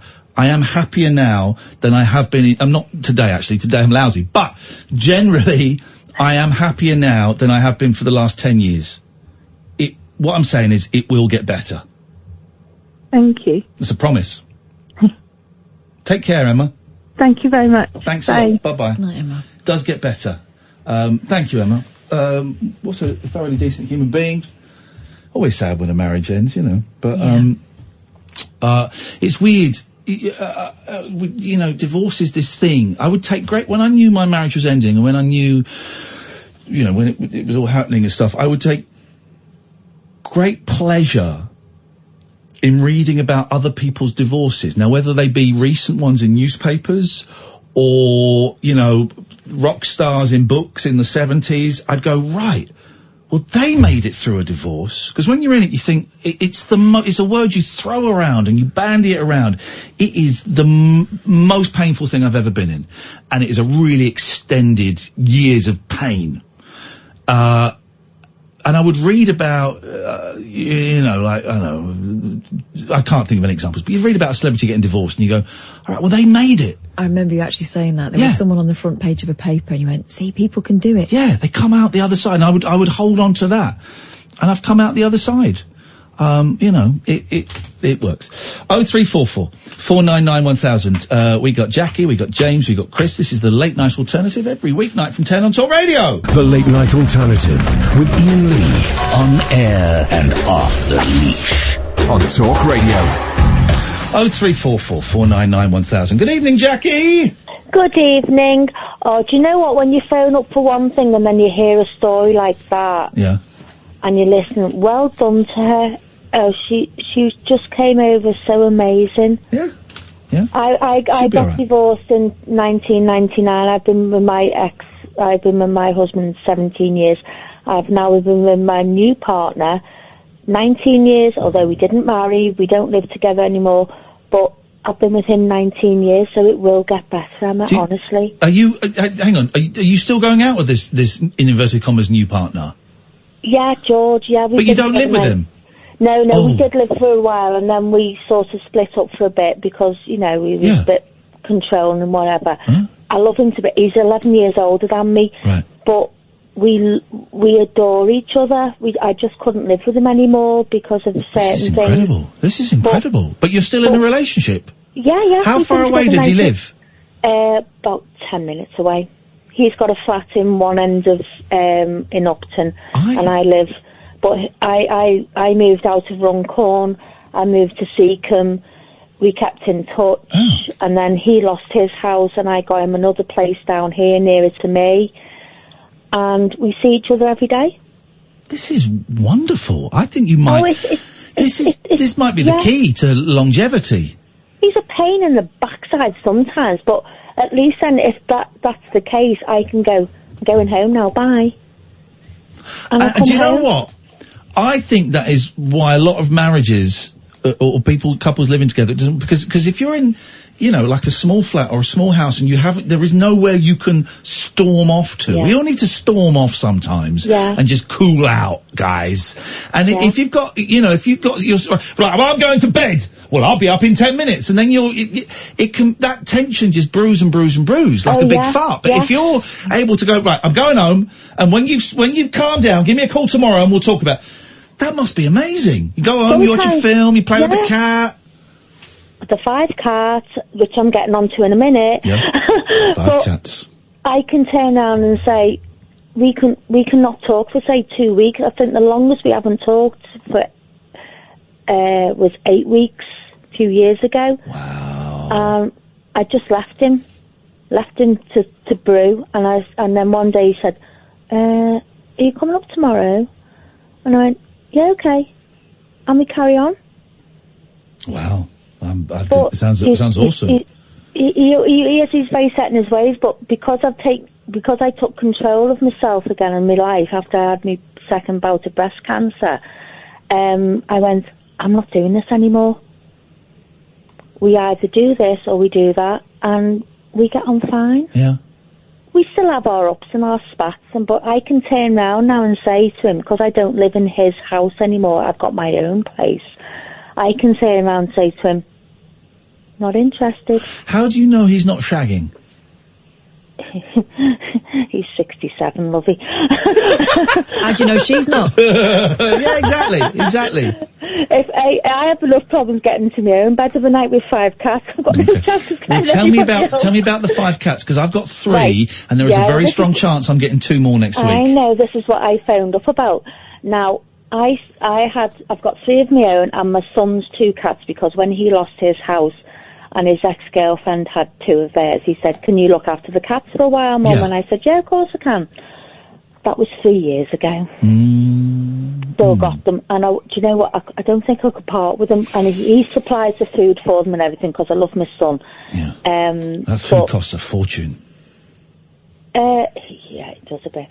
But he pays for it. And I mean, if I phone him up when he gets paid and I'll say, Jason, I need some money for cat food and cat biscuits and cat litter. He'll go, right, okay. And he'll just send me £20. Brilliant. You know, for the cats, for whatever. Yeah. And then, you know, if he needs money off me, I go, hi Mum, have you got a 10 and send me till next week? I go, yeah, okay, here we go. I send him 10. So he's 32 now, Jason. But my daughter is called Steph. Oh, Steph! There we go. Yeah, but we're not going there, because I've got Jasmine's 10, she's a Siamese. Yes. Crystal is white. Racist. Tinsel was born on Christmas Day, so my granddaughter called her Tinsel. These cats all sound like strippers. Oh, Catherine, a little bit of respect. These are Jackie's babies. High class strippers, but my babies. The babies you're talking about, strippers. You carry on, Jackie. Right, I've got Tinsel. Here we go. She's 4 or 5, I think now. And then I've got Wilson, who was named Jason's cats, so Wilson and Sheldon. Wilson is out of the TV series House. Yeah, and Sheldon is from that science program. The Big Bang Yeah, we go. Theory, There we yeah. So those the 2 kittens he was given because one of our family cats had to be put down because she broke her leg, and Tiggy. So, but I've got Jasmine, and when I met George, he had 2 Siamese, and they were called Jasmine and Jasper. Oh. Which I think are really good names for cats. I don't like Siamese cats. Oh, Jasmine. They're so snooty. They're so snooty. Jasmine, I mean, normally I could be talking to somebody on the phone. She's lying on me, by the side of my bed at the moment. But they talk to you. If I was to say to Jasmine now, say hello, she'd normally make a noise and go, wow. That was you? Wow. That's yeah, you? That's me. No, she's not saying it now. That's my impression of her. But she's Does your house stink? That's the question, because this is my fear. When I told my boys I might be getting 2 more cats, they laughed, they fell in love when I sent the picture, but my oldest said, Daddy, your house is going to stink even worse. Even worse. I mean, they do contribute to the stink, let's They be do, honest. they're very farty, my boys, but I get woken up in the night, Jackie, by a really smelly poo from the cats. Yeah. Now, I'm very good at that, because because the majority of them are house cats. Yeah. They do go out in the garden. Jasmine doesn't go out very often, so she obviously goes.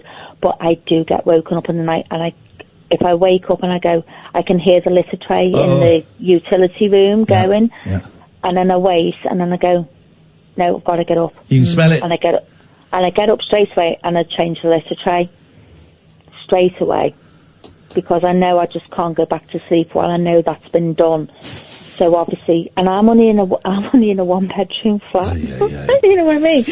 So, Jackie, are you telling me that I should get those 2 extra cats? Yeah. Thank you very much indeed. It's happening then. It's happening, as long as the RSPCA give me the thumbs up. Thank you, Jackie. Good evening, James. Hello, how's it going? It's all right. What you got for us? Good. Cat names. I thought I could. If I go common for the boy, you could be Dave or Brian. Well, Brian is one of my favourites at the moment. Okay, but not Dave. The name Dave. I find even in humans, I find it such a terrible, tedious. I've never met a nice Dave. They're all arseholes. Yeah, I know what you mean. All right. My thinking. Isn't that right, Dave? My thinking behind Brian was. Hang on a minute, James. Is that right, Dave? Up yours. Up yours. See, they're vulgar. They're vulgar, James. That's common as muck. Quite a good answer, isn't it? It is quite a good answer. But, Go on then. But yeah, so for a girl, I was thinking Daisy or Willow. Well, Willow is Kath's pussy. Yes. And Daisy is someone I work with that I didn't particularly, Daisy is someone I worked with, so I can't call her Daisy. Right, well, I've got another one for you. I mean, we had a cat when I was like 10, 11, 12. We had a cat, and she was called Ginny. Jenny? Ginny. G-I-N-N-Y. Why was she called that? Ginny, I've no idea. I think my parents called her it. That's all right. But I was always fascinated by these beautiful green eyes she had, and I wanted to call her Jade. Like the stone. Jade, my Jade princess. Because she just had these she was really quite, she wasn't much of a house cat, she was really quite wild, it's like, she wouldn't sit on your lap and purr and have cuddles, she was kind of like, do you know what, I ain't got time for you, I've got to go outside and hunt for something. Yeah. But she did, I just wanted to call her Jade, because she had these most beautiful, piercing green eyes. Yeah. But yeah, I'm a big fan of Brian May, the guitarist for Queen. I've been to his garage. Who, Brian May? Yeah, if you go on YouTube and type in Iain Lee, Vox amplifiers, there's a program I made years ago about the history of Vox. Yeah. And I went to Brian May's garage where he actually parks his car on his estate. Mm-hmm. And I stood right next to him while he played his red guitar. And I'm not a massive Queen fan, right? But even I was blown away. And I said, what happens if you flick that pickup switch, Brian? What noise does that give you? And I'm stood next to him.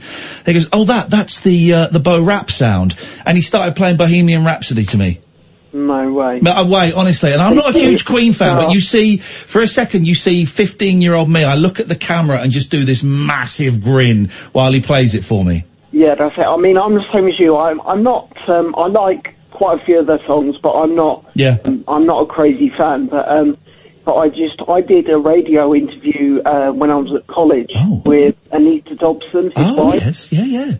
Used to be Ange Watts in EastEnders. Yes, of course she did. And yeah, she's absolutely lovely, and she rolled up in this massive black Mercedes with her own driver and everything. Beautiful. And I was just like, your husband's Brian May, isn't it? And I was like, you're lovely. She was the, sort of vice president of the charity, that was part of the college I went to. Right, okay. And so we were just doing kind of promotional charity kind of radio interviews, and I was sat next to her. And it blew your mind, James. Thank you very much for that. 0344 499 1000. We've got Dave, we've got Chris, and we've got Ben. I'm reminded, years and years ago, when he was still just a baby, I did some gigs with Matt Lucas, and we were sort of I don't want to say friends, but we sort of knew each other a bit, and I would drive. He couldn't drive. I don't think he still can. No, he can't, can he? And I would drive him to gigs. I remember driving him to Brighton and stuff, and he's a huge Queen fan, like a massive Queen fan. And I remember we were driving back from Brighton, and I took him home. He was in northwest London, like Kensington or something. And he was just doing Shooting Stars, and he was doing his character Sir Bernard Chumley. Sir Bernard Chumley Warner. Anyway, whatever. And he spent a lot of the journey talking about the Monkees and about Queen, right? And how he loved Queen. And we're driving along, and I went, bloody hell, that's Brian May there. And it was Brian May. And he got all nervous. And I said, why don't we go and talk to him? He said, no, I can't.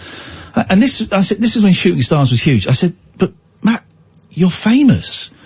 You work with Vic and Bob. He will know who you are. No, I can't. I said, we can pull, he's there. We'll pull over and we can get out, and if it's weird, we'll get back in and we drive off. He said, no, I can't. And he got really nervous, and we drove off. I think he's worked with Queen loads of times since, but, it's funny seeing him all starstruck with Brian May from Queen, the guitarist. 0344 499 1000, the late night alternative, every weeknight from 10 with Kath and Ian on Talk Radio. Experience the unconventional. Hello? The unpredictable. Don't you think that's a bit weird? And the completely unorthodox. It was my birthday. With rule-free Ian Lee. I was just trying to generate a bit of content. The late night alternative with Ian Lee. Hate alarm clock, hate going to work. On Talk Radio. Good evening, Dave. Good evening, you two. Hope you're well. Very well, Dave. What can we do for you on this wonderful Wednesday, November the 6th? I tweeted you earlier some pictures from the Slough Granada. I thought we weren't getting niche enough. They were good. It was the place to go. It was where, no, it wasn't where I saw the young ones. I saw the young ones at the Fulcrum. At the Fulcrum, that's where I saw Bucks Fizz. Yes, mate. That's my first gig, seeing Bucks Fizz at the Slough Fulcrum. There you go. But I've got a soft spot for Bucks Fizz. I saw him last year, maybe, or the year before at the Theatre Royal in Windsor, and that was an excellent show they put on. I think it was after the coach crash, I think. Oh, okay, yeah. It was after Jay had left, I think. Okay. Yeah. All right. How many, we've got, I've got to send it out. I must email Siobhan tomorrow. We've got Shwaddy Waddy coming in at some point, right? There's only one original member. And I'm at the stage now. I don't really care. Particularly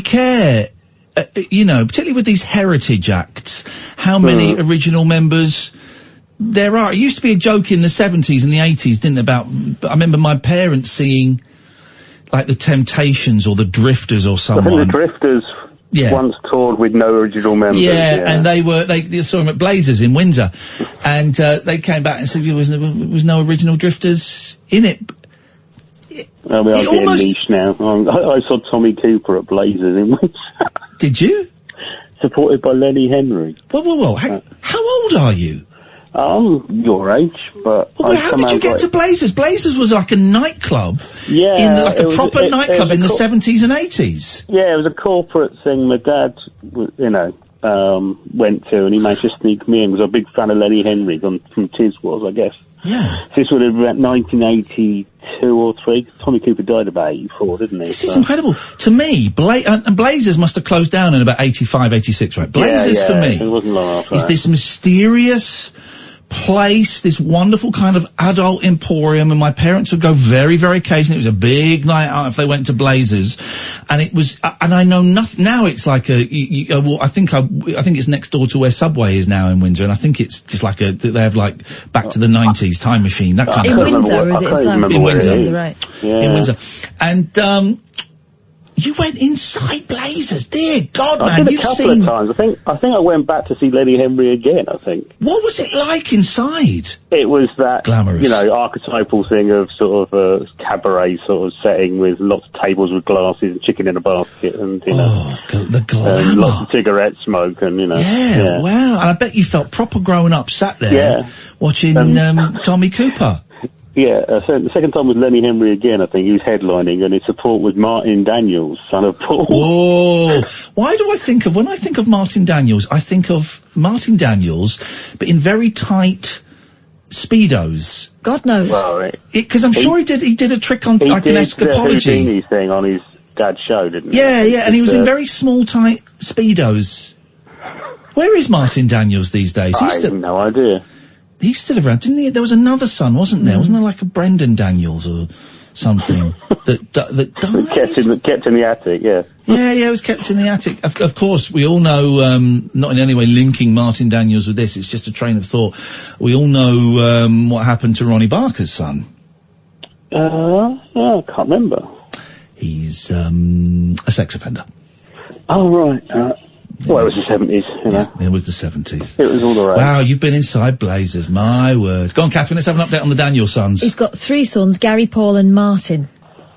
Gosh, I mean, the proper solid names, aren't they? Gary, Paul and Martin. They're proper 80s children's names. Very much so. They'll come back in. Yeah. Our grandchildren will be called something similar because they'll be named after their grandparents. Of course they will. There'll be Waynes all over the shop. Yep. So he named one of his kids after his own fake name. Yeah, Paul Daniels Jr. Oh, because he's Ted Daniels. He's what? He was Ted Daniels. Shut up, man. His name was Newton Edward Daniels. Yeah, his first wife said, well, he might call himself Paul, but he's Ted Daniels to me, Wow. He's always been Ted Daniels. Really? I mean, I do think it's a little bit too soon to be discussing Paul's personal life. He's not been past more than 5 years. But this is a revelation. Well, Debbie's been talking about her falling out with Paul Daniels Jr. A few years ago, I had a text from Debbie McGee, because I'd done Come Dine With Me with her. And we got on really, really well. And she sent me a text saying, me and Paul are having a sort of, we're renewing our vows, and we'd love to invite you and your wife along. I was like, I am so up for that. So it was at their house. Their house is amazing, and it's good. And I said, I'm totally up for that. Yeah, you let us know where and when, and we'll be there. And we thought, this is going to be amazing. And then she got back a little while later to remind me that it was being filmed for a TV show on, some channel. And I just thought, I don't want to play that game. I don't really want to play that game. So we didn't go in the end. It was being filmed. But, Tarby could have been in there, and Lynchy. It would have been all of that. It would have been all of that lot. But I just felt a little, she hadn't made it clear that it was basically being set up for a TV show. She hadn't made it clear in the initial invitation, and I'm always very coy about playing that kind of game, and I didn't fancy it. Also, you didn't tend to drag your wife around and have her filmed and stuff. She's not really into that. Oh, no, exactly. But she was excited at the thought of going. Here we go. Look, C says, the one and only pop concert I've ever been to was Bucks Fizz in 1989. Look. Getting out of the Bucks Fizz vibe. Anyway, Dave, why did you call in, sir? I can't remember. I always felt sad about Paul Daniels, though. He became a sort of joke towards the end, because he was absolutely massive when I was about, Mr. Saturday Night. I've said this so many times. We had him on the show. Didn't we, Catherine? And we had him on the phone, and he was waiting for the punch. He was waiting for the piss take. He was waiting for but really, we all think you're crap. And I'm like you. He was Mr. Saturday Night. There was nothing more exciting for me than the Paul Daniels Magic Show, BBC One, about 7:30, 8 o'clock on a Saturday night. It was everything Saturday night TV should be. It was big, it was loud, it was mysterious, it was a bit scary. Oh, it was fantastic. And he's a brilliant, one of the best magicians in the world. Yeah. At some point where he just became naff, I guess, like everything else, these things have their time. But I think he was quite difficult to work with. I've heard from people that he was quite difficult to work with. And also, I think there was, that thing that's really hard not to get involved in, and I've seen it with a lot of stars. David Jones of the Monkees spring to mind. There was that bitterness when they fell out of fashion, and when work was not quite as forthcoming as perhaps it once was. And there's an attitude that some of these old school entertainers have. I've had it a bit to a certain extent. I deserve to be on the telly, and the reason I'm not on the telly is there's a sort of conspiracy kind of thing against me. But also, magic in general went out of fashion for a long time, didn't it? Yeah, he did. But he did Every Second Counts. He did, yeah. And what was the other quiz show he did? Odd One Out? No. Every Second Counts. I remember Every Second Counts. He did another one. I think he took over. Don't Google it. He took over the one that Monkhouse did as well. Took over from Monkhouse, yeah. I remember like a board. Yeah, I can't remember. God, you can Google it now, Catherine. All right, let's have a look. You can Google it I remember him doing Whizbit. I used to love that show.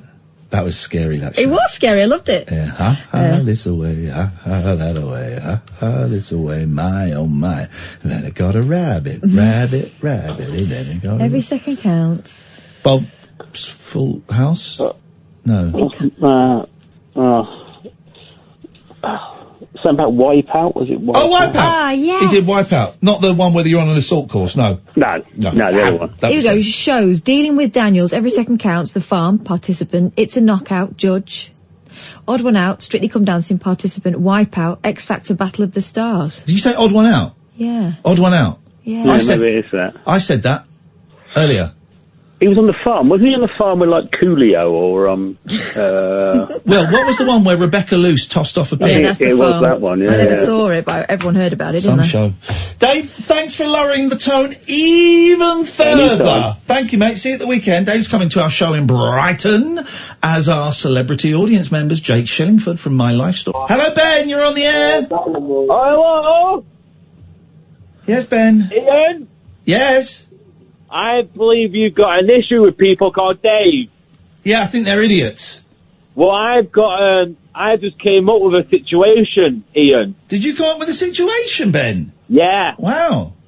You know that owl what attacked you? I think it was called Dave, and he had a perfect good reason to attack you. Ben, you're good. This guy, we need to get this guy on board as a scriptwriter, Catherine. He good.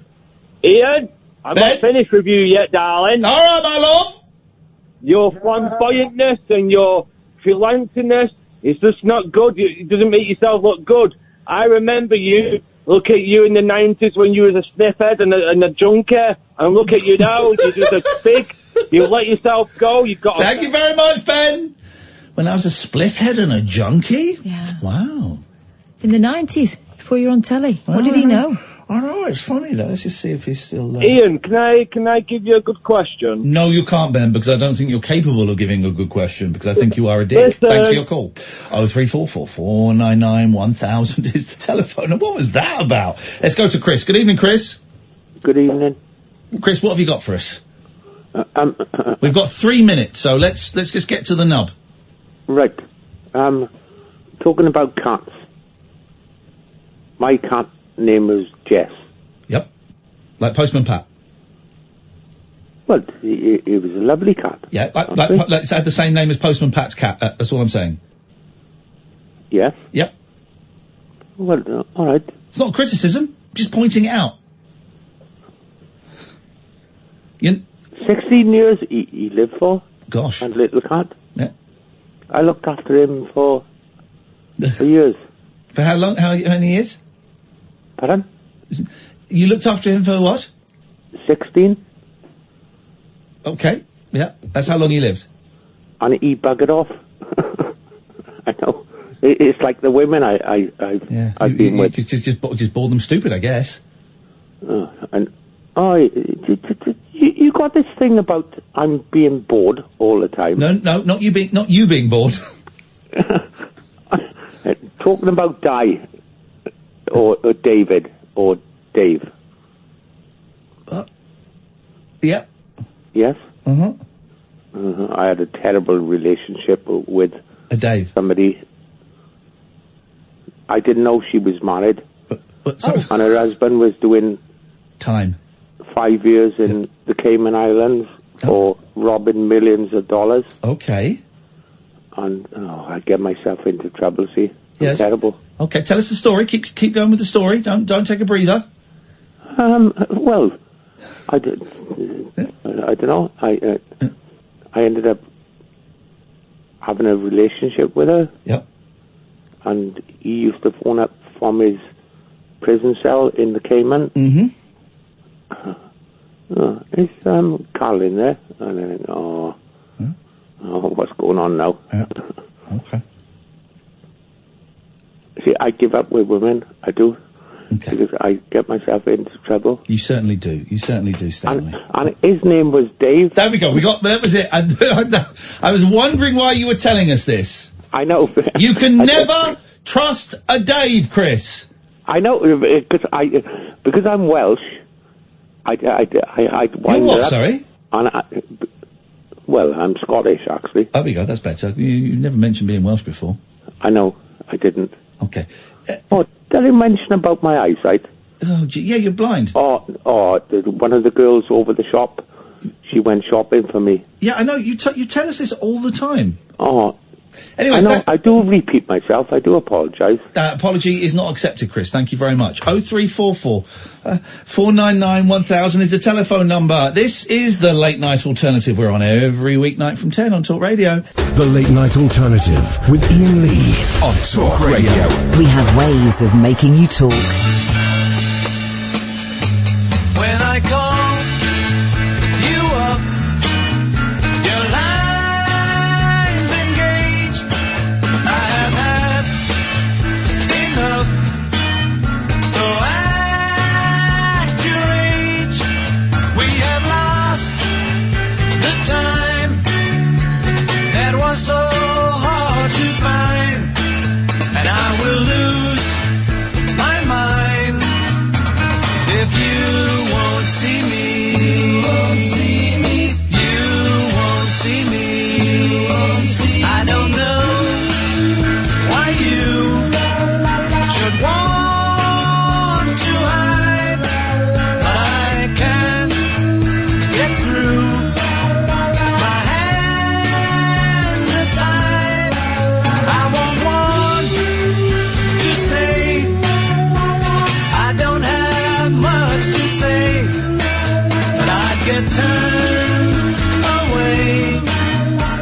think there's a song.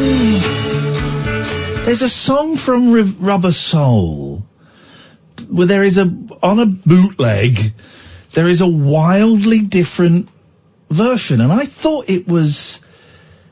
I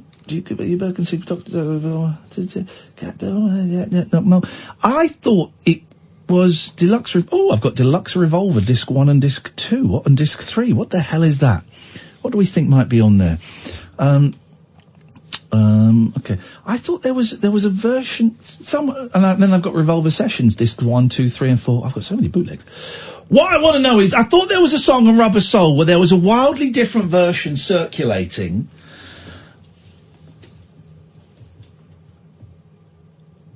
And I can't think what it is. Can someone tell me what song I'm thinking of, please? Thank you very much indeed. 0344499. Yep. Any psychics listening, this is your time. Thank you very much indeed. 03444991000. Mary has called in. Good evening, Mary. Hello. Mary Ann with the shaky hand. Yes, Mary. I love to have a shaky hand of you because, Ian, I came to talk to you tonight. I think you're gorgeous. Gorgeous with a capital G. You are beautiful, and don't listen to that person before. Hello, Ben. Who? Come on, man. What do you want to say? Come on. Right, are you going to cut me off or not? Well, are you going to be a prick or not? Not a full-on one, no. Okay, well, if you just want to phone up and say that I used to take drugs in the 90s, well, I mean, yeah, so what? Everyone knows I used to take drugs in the 90s and for a bit of the 2000s as well, so what? You're taking drugs now, so what? Who cares? How do you know that? Because you sound like you're absolutely off your mat. Listen, one drug user can sniff out... one in the room. One drug sorry? I'm the only sober one in the room. Okay, listen, well, what do you want to say? Because, by the way, you calling me a junkie is not an insult. I'm a junkie, I say it. I'm about to write a book about being a junkie. I'm a junkie. So what do you really want to say? I'm going to make a statement, Ian, and this might sound patronising, right? But Okay, if it's sweary or libelous, it won't get broadcast, because I can dump it. No. You know, back in the day when you had a bit of a problem, I'm not going to say which problem, but you know the one. Would you not feel slightly happy that in the future that you're going to make some pennies talking about your issues? Like, you'd never think, like, being high in the ginnel thinking, well, in the next 20 years' time, I'm going to make a couple of grand just by talking about I was a smackhead. I was never a smackhead. All right, then. Sorry for saying that. Well, whatever you take him. Well, see, you don't know anything about it, and yet I don't know what your point is. All right, then, Ian, can I ask you one more question? Well, you haven't asked me any questions yet. You just sat here rambling like a stoner, like a boring stoner. All right, then, Ian.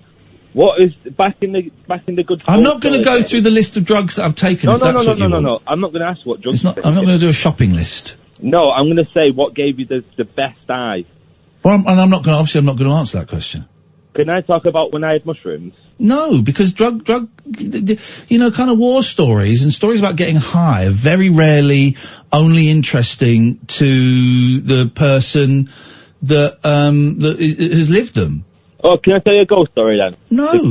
No, this is a ghost story. I don't want to hear your ghost story. I think I don't believe that you have a ghostly experience.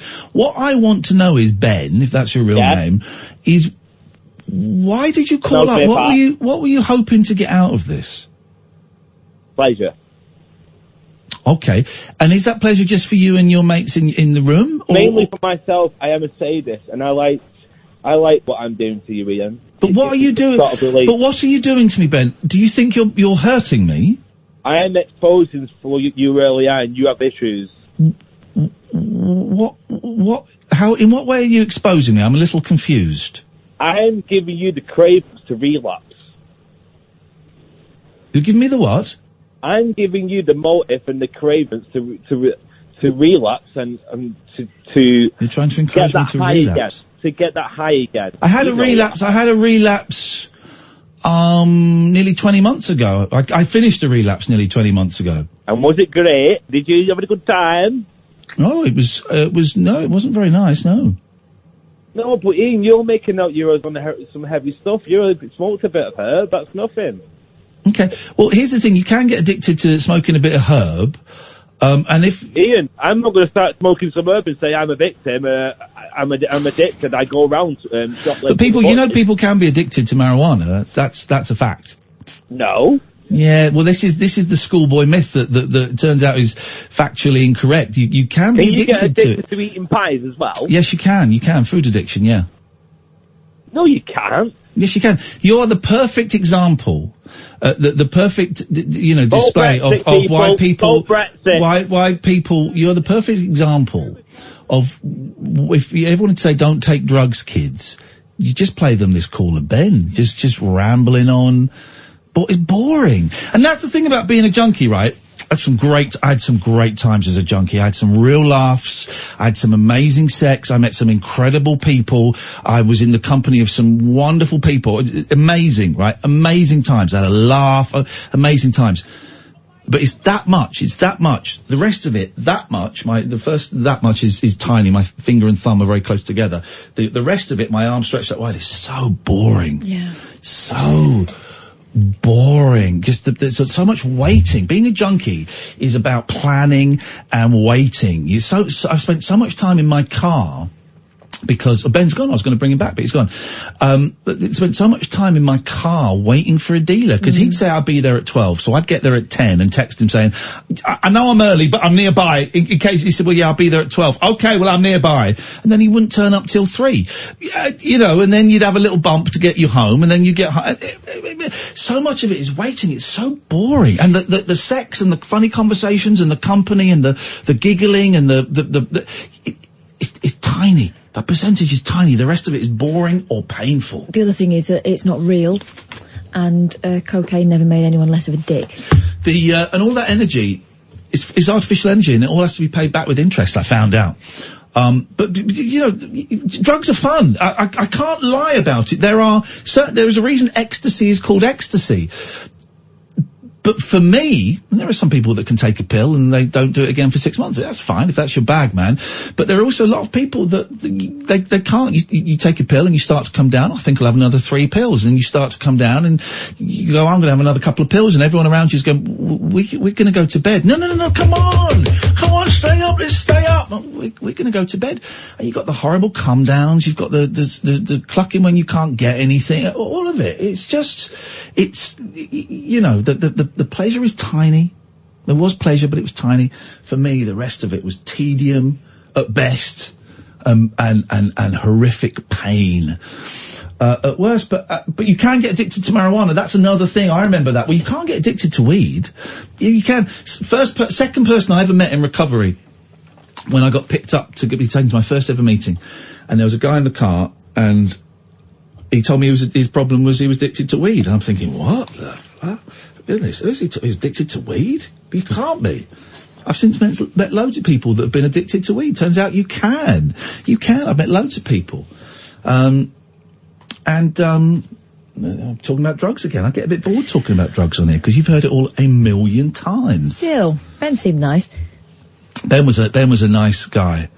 Oh, this was it. Thank you. This is what I was thinking of. Here we go. This is the Beatles song. Here we go. That's completely different. Thank you, Dave. Here we go. See, Psychics. This is it. What song is this going to be? Hang on. I got it then with a drum. Hang on.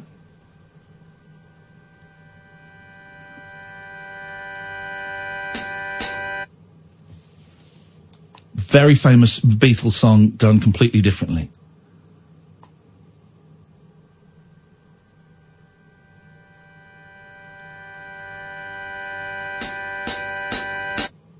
No. I'm going to play a little bit further. It's a great version.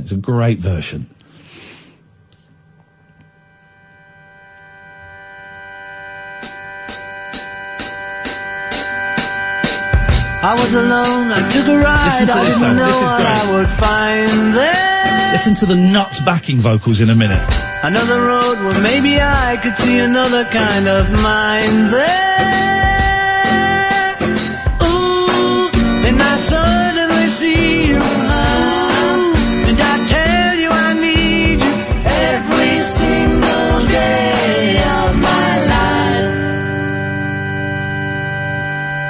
You didn't run, you didn't lie, you knew I wanted just to hold you. were gone, you knew in time we'd meet again, for I told you. Ooh, you were meant to be near me. And I want you to hear me say we'll be together every day. Got to get you into my life. Thank you. Somehow, some way. Just never quite takes off. But the backing vocals are incredible.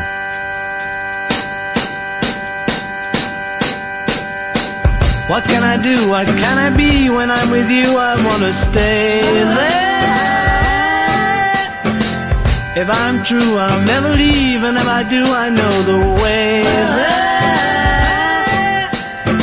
Ooh, then I suddenly see you. Ooh, did I tell you I need you every single day of my life? Got to get you into my life somehow, some way.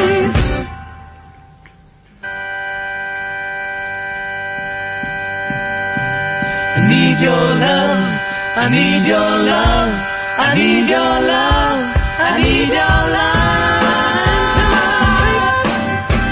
Oh, somehow, some way.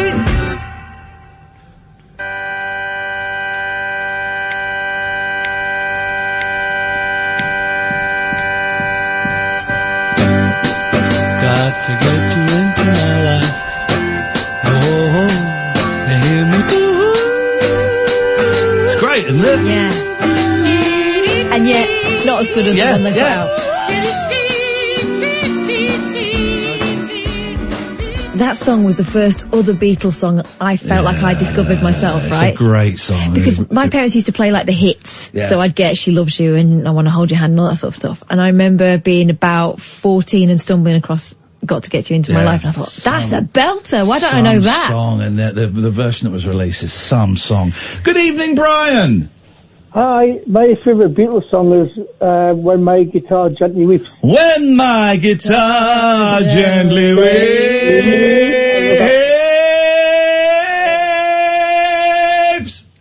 It is a fantastic song. It is. The Beatles are good. Beatles are good. I like them. Yeah. I was only 4 years old actually when poor John Lennon was shot. Oh, so you're out of the running then? You have an alibi. You were at a nursery. Okay, that's good to know. Yeah. It's such a tragedy. But I was going to ask you about, I'm sure, you know, when you were talking about Paul, oh God, was it? Oh, I forgot. Daniels. Got my head now. Yeah, sorry.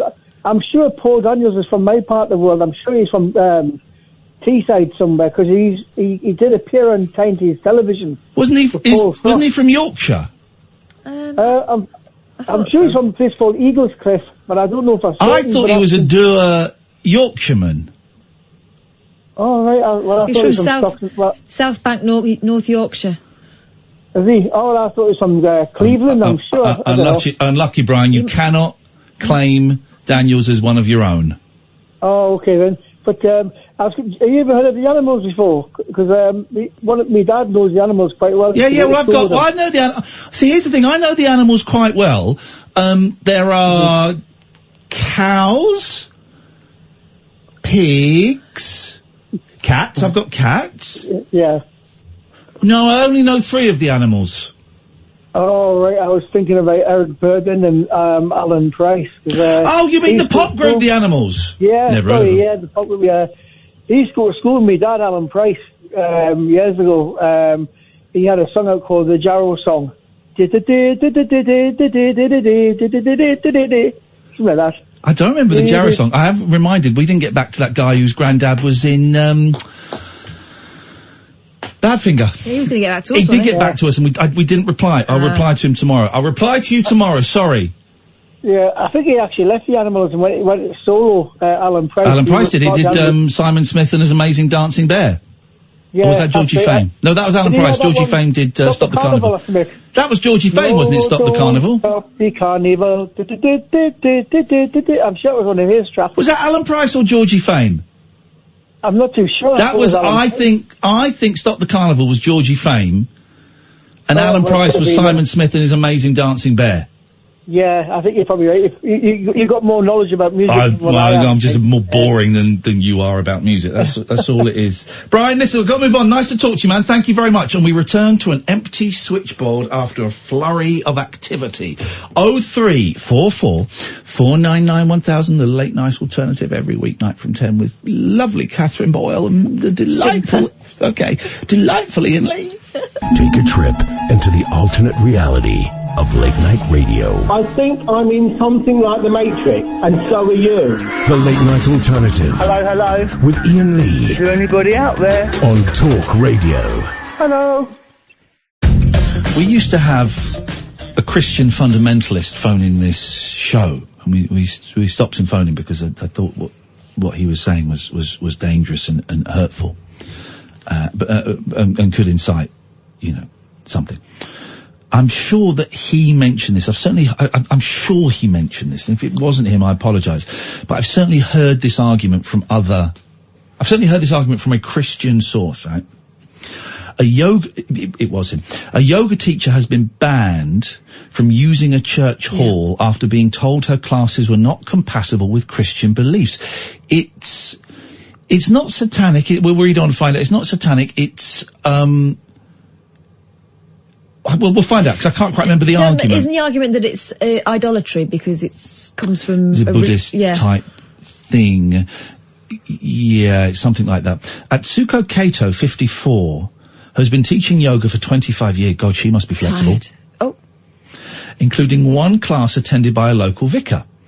And tried to, my God, she's 10 years older than me. If I look like that and can do that with my body in 10 years' time, I mean... You'll be a Japanese woman, but... Look at how she's folded her legs. I can do that. Can you? Yeah. Wow. Okay. Atsuko Kato, 54, has been teaching yoga for 25 years, including one class attended by a local vicar, and tried to book the church hall at Pilton in Barnstable, Devon last week.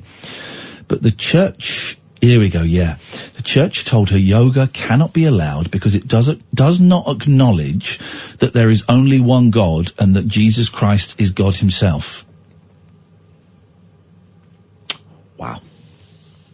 Yoga originated in northern India and has connections to both Hinduism and Buddhism. But Ms. Kato hit back and described the stance as outdated and claimed yoga had evolved into an exercise for everyone to enjoy. Can I just remind everybody, it's 2019.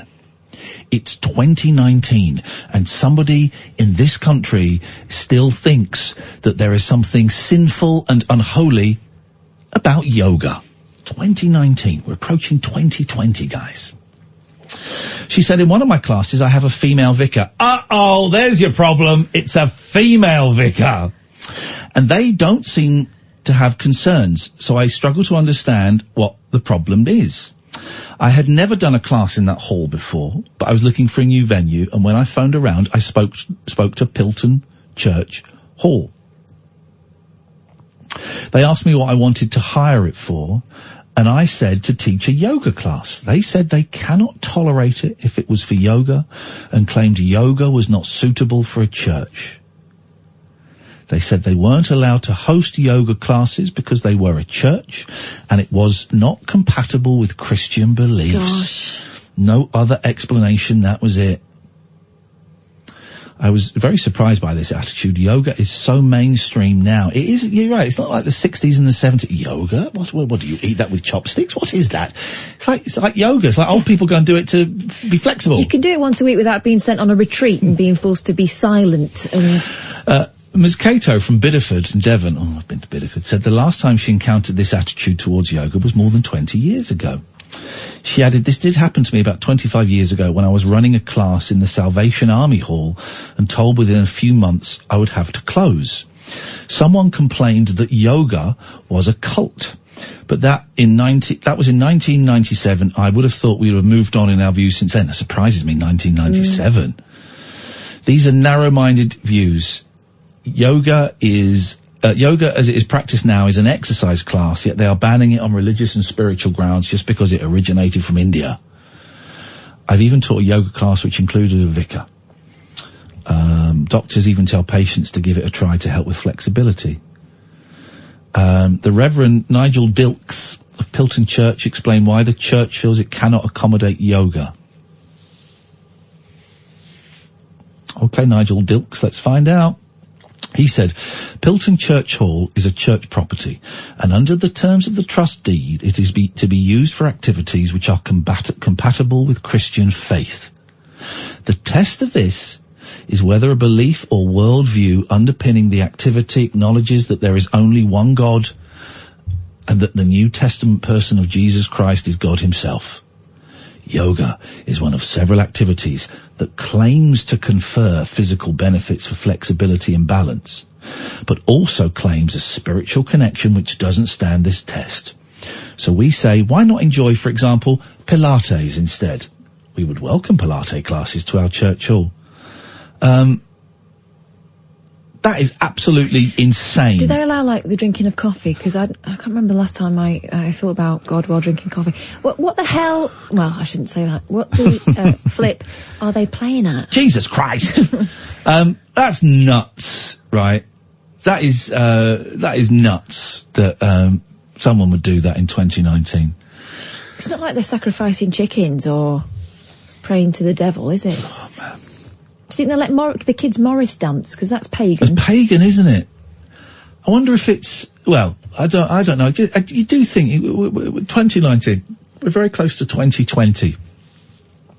Listen, it's their hall. They can hire it out for whatever they want. That's their... But you know exactly what kind of church that is. That's going to be a church that's full of old people. Yeah.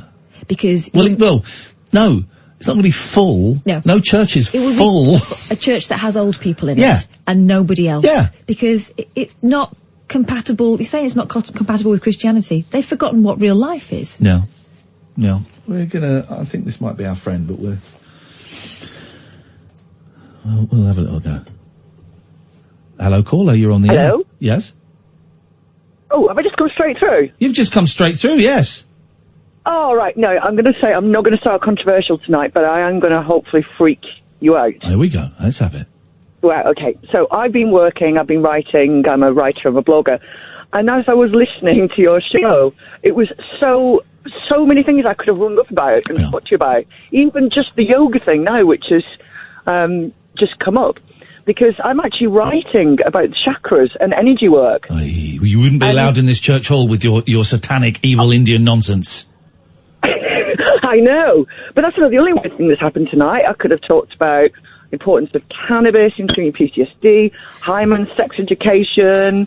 We'll pick one and let's have it.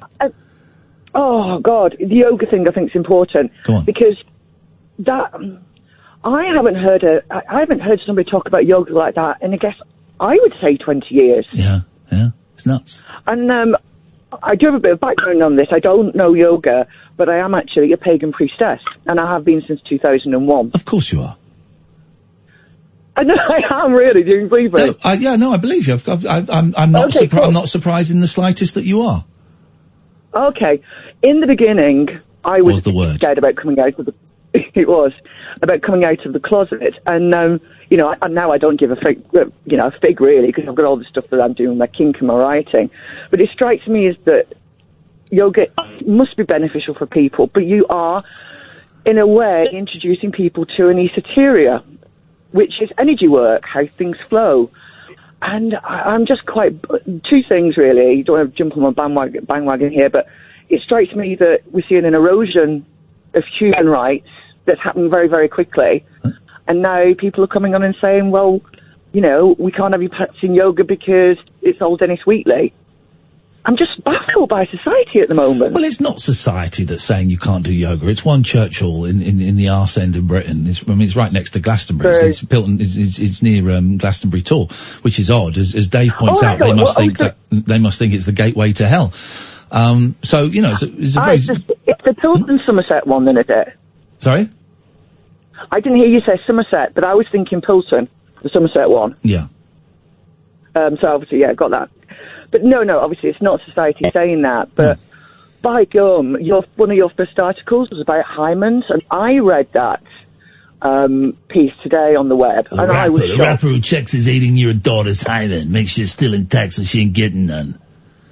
I mean, that's tragic, and I think Kath said that she's been treated like not a person, a thing. Yeah. Well, I would say It's abuse. like a lion. It's abuse. I don't know how these words are coming out of his mouth, and everybody's going, "Oh, well, it is a bit shocking, but somebody needs to be doing something." And you, Nick, hit the nail on the head. That girl will either go off the rails, as Kath said, or she's going to be in therapy for decades. Well, here's the thing: that they are. Apparently, they have a reality TV show, which is not normal for any kid to be involved in. And I do wonder about is what he's saying. What he's saying is obviously outrageous and offensive. But maybe that's it. Maybe it is outrageous so that people tune into his television show. I don't know if I necessarily believe it or not. But he sounds like an idiot. Yeah. He is, and when you said blurred lines, I remember he's the crap rapper, isn't he? He's the third crap rapper on that song. I don't know. Yeah, I can't really remember blurred lines. I don't remember what it was. It's all got a bit blurry. Yeah, you just a little rap and that's about it. But yeah, that's not a great song. Guys, and you've laughed at my cat. Yeah, what? You've laughed at my pussy. Okay, go on. Because I've got a cat called Tiger. Oh no, why would you call it Tiger? Technically, I didn't. Oh. It was the kids. It's my son's cat. Well, this is the thing. I've got two cats called Lucky and Mucky, and people go, "What do you call them?" That I let my kids name them. They ain't naming these two, but I let my kid. And I've grown to love the names, and I'm sure Tiger's a great name for your cat. It fits. He's all right. He's not a great hunter, but yeah. So look, what a strange evening. Ren, and you were talking about Ren. Thank you very much. We covered pretty much everything. I'm reminded. Thank you, Ren. I'm reminded that Mucky brought in a mouse today when I was streaming, and I saw her go past. I was streaming on Twitch, and I said, I'm just going to go and check, make sure it's dead. And she put it down, and it wasn't dead. And here's the thing about mice: they will never go into the centre of a room. They always follow the wall. So this is the great thing about trapping. This is why you put traps. That's why you see rat traps against the wall, because mice and rats never run across a room. They always follow the wall around, okay? And she was playing with this mouse. I was like, oh, for crying out loud, man. So I have to get a bit of cardboard and I have to get a bowl, and I try and get it in a corner, and I try and put the bowl over the mouse and slide a bit of cardboard and then put it out the front where the cats don't go. And I was trying to get it, and I was trying to get it, and I was trying to get it, and it jumped. It jumped. Never seen a mouse jump. And it jumped and it ran off. And I have no idea where it went. And my cat sniffed around for a bit, and then she just slunk off. I went, "Oi! Get back here!" And I went and got her, and I picked her up, and I'm just like, it's like I've got a dust devil. I'm shoving her against the wall going, smell it, smell it, smell it. So like I do, with you and my farts. Smell it. And she sort of had a half-hearted little look around, and then just looked at me and went, "Don't do me," and she walked off. And that was it. And so then I'm pulling furniture out. There's a mouse in my house. There's a wild mouse in my house. What if it's pregnant? This is what I thought. First of all, I thought, alright, maybe the cats will find it later. It's probably going to go in a cupboard where I've got, like, wood and stuff. And I thought, okay, worst thing that happened, in 6 months' time I find a dead mouse. And then I thought, shit, what if it's pregnant? And I get 1,000. They can have 1,000 babies a go. Oh, God. No, it's spiders. That's spiders. Your cats tend to go for the babies, though, don't they? This was quite a big one. Oh, God. You know, they brought in a rat the other day. I mean, it was a baby rat, but it was a rat. It was dead. There's a live mouse in my house. It's time for those girls to pay their rent. Hi, Chihuahua. That's what they think they're doing. 0344 499 1000 is the telephone number if you want to give us a call. Let's go to Stuart. Good evening, Stuart. Hello again. You all right? I'm very well, Stuart. How are you? Yeah, I'm okay. I have to be honest, I haven't been listening to your show tonight. Nor have I. So, I have no idea what you've been talking about. Hymens, idiot dads, rappers, and mice. Oh, okay. Well, I'm an idiot dad, so that's okay. I'm not a rapper. What was the mice? Just anything. I've got a mouse in my house. Oh, have you? Okay. You've got cats, haven't you? They brought it in, Stuart. They brought the bloody thing in, and then let it run off. Okay. Well, they're inefficient, but they love you, so that's okay. True. That's inefficient, but they love me. That describes my kids. You had the reverse talk app, the reverse speech app. Oh yeah, we downloaded it yesterday to prove that insomniac backwards is I'm asleep or I'm asleep or something like that. Yes. which is true. Yeah. Okay. I I know it's true. downloaded it. I had to have a go. If you open up the same app, Got it open. right? Yep. And you say whatever word you say, right? Yeah. Listen to it and then record what you hear. So you say the word backwards and then say it backwards, and it is freaky. All right, I'm going to do it. So give me a word, Catherine. Give you a word? No, hang on. Catherine's going to give me a word. Smelly. Oh, Smelly. Okay. Smelly. Okay. So now we're gonna play it. Okay. Forwards. So this is smelly. All right. Now we're going to go backwards. Yep. Yelems. All right. Right. Yelems. Say that. Yelems. Okay, here we go. Yelems. This is for Yelems. Here we go. Yes. Sorry. I got really excited last night. But what? But I reckon I can do a whole sentence backwards. My brother's. I mentioned my brother last night, but his girlfriend can talk backwards without any hesitation. She can do sentences. She can do books, people's names. Right, everything. I'm going to try something. I'm going to try and record something backwards. Right, so everyone's got to be quiet. We're going to do this.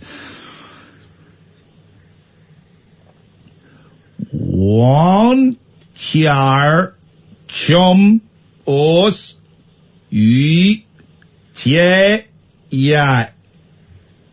Right, so this is if this works. There we go. Let's see if this works. Here we go. So this is 1, 2, chum, os, y, tie, ya. What do you reckon that is, Catherine? No idea. Okay, here we go. This is it backwards.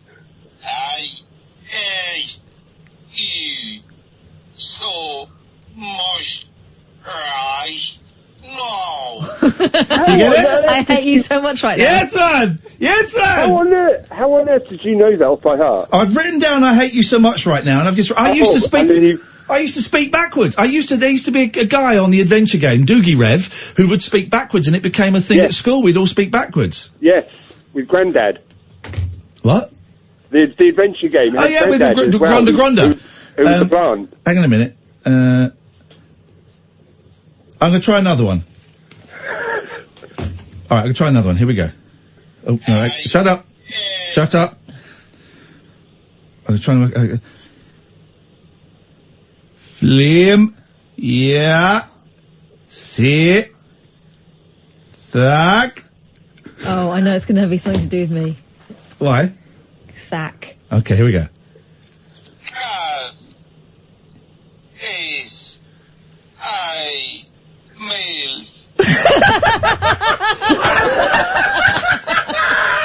Oh, Stuart, this is the most fun. This is the most fun. Yes, it's amazing.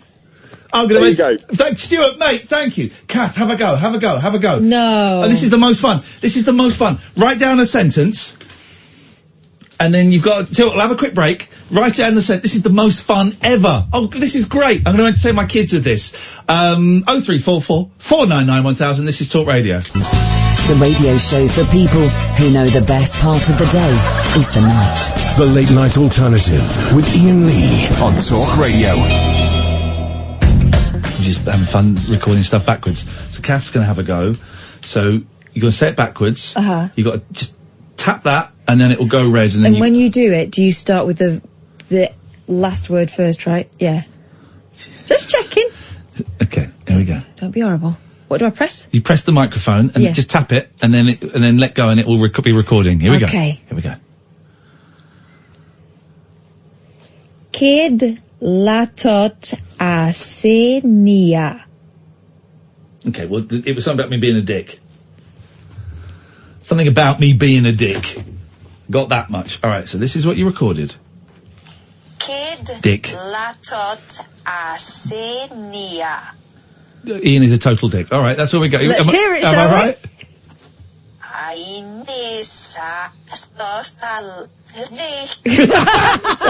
See, Iain is Iain, Nai. Isn't it fun? Yeah. Let me see if I can do it. Hang on. Oh, the app closed. Oh, you want me to close? Go away. Kid, ya, si, nia. No, nai. Nai. Iain and Ein is I.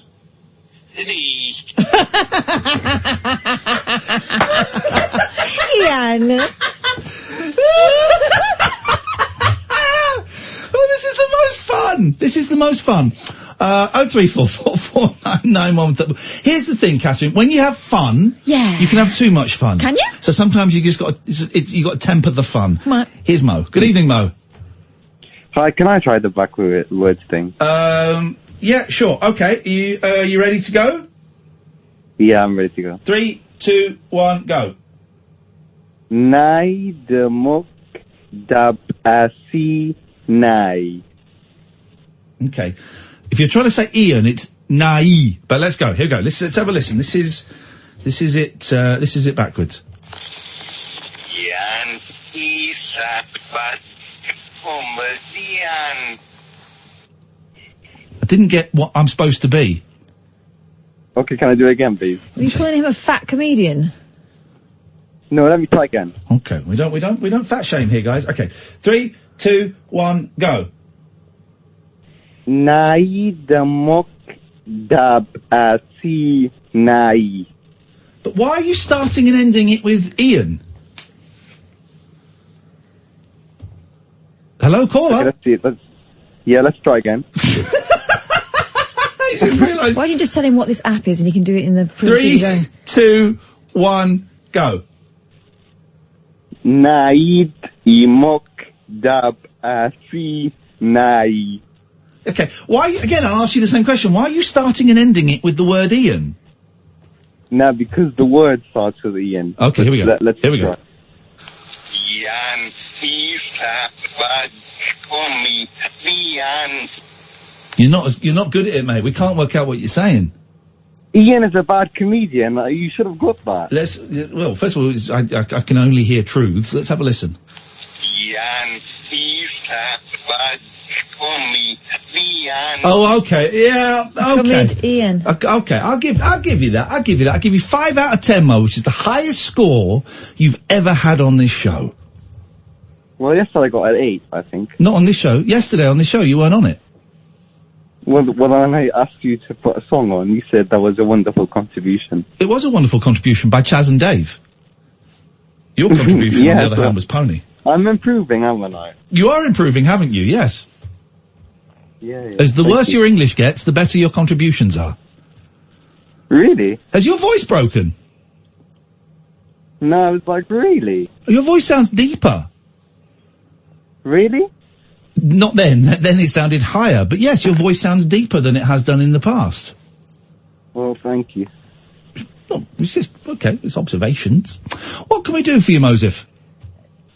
No, that's about it. That's what Thank you very much indeed. There we go. We can end it there. Catherine, what you got? What you got? I'm enjoying tonight, by the way. Sad story. Oh, And one you could take a lot of, I just think it's something maybe you need to hear. All right, well, let's get some sad music. Here, hang on a second. We're gonna get some sad music. Here we go.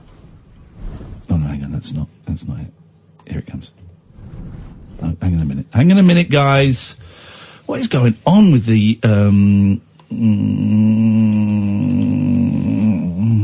Oh, here we go. Here we go, ladies and gentlemen. Catherine Boyle with a very sad story. A man has died attempting to eat 50 eggs to settle a dispute with a friend. The pair were visiting the Bibiganj market area in Uttar Pradesh's Jaunpur district in India when they began arguing, police said. To settle the disagreement, they agreed on a 2,000 rupee bet, £22. Mm-hmm. They each could be the first to eat 50 eggs in one sitting. Okay. It's a gentlemanly way to settle a dispute. It certainly is. Police say Subhash Yadav had just begun eating his 42nd egg when he collapsed and fell unconscious. 42-year-old was rushed to hospital but died just hours later. 1 egg per year. Doctors believed Mr. Yada died from overeating, according to the Indo-Asian News Service and the Department of State and the Bleeding Obvious. Wouldn't it like turn into like a meringue or an omelette or something inside his pipes? Fill it up with omelette. Omelette pipes. You cut him open, it's an omelette. And his pipes. I mean, I've heard of being egg bound. Yeah. With that. I've heard of being homeward bound. Okay, let's do bound poker for a second. Let's just pause this music. We'll do bound poker. You say egg bound? Mm-hmm. Homeward bound. Spellbound. Bed bound. Is bed bound a thing? Yes. Yeah, okay, yeah. Pot bound. What does that mean? That's when a plant has been in a pot so long that its roots You're right, yeah. form the shape of the pot. Okay.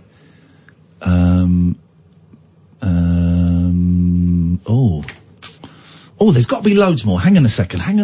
Bound. Can I have bounder? No. Okay. Rebound. Northbound. Southbound. Eastbound. Westbound. There we go. Bedbound. I had bedbound. Oh, we've had bedbound. Yep. Earthbound. Spacebound? Why not? I'm thinking of Space Jam. Sorry, the movie. Let's see if, hang on a second, let's see if our caller Ray can help. Ray, we're playing bound poker. Have you got any? No, I haven't, but I've got a couple of backwards attempts. Okay, well, let's do the backwards attempt. And for those asking, this is an app that I got for free called Reverse Talk. All right, 3, 2, 1, Mo, go.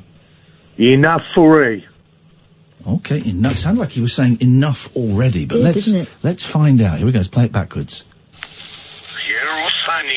You're a fanny! You got one more for us, Ray. Here we go. Let's try another one. 3, 2, 1, Mo. Henwop Igash. What? Igash. Shaggy pony. There we go. Shaggy pony? Could be.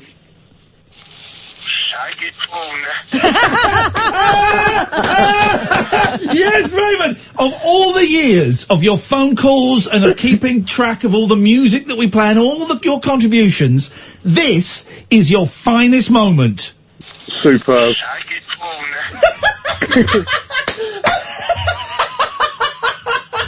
Shaggy pony. You can even hear an accent, Ray. Thank you, mate. He's been phoning for years. I'll play it one more time. That's the best thing he's ever done.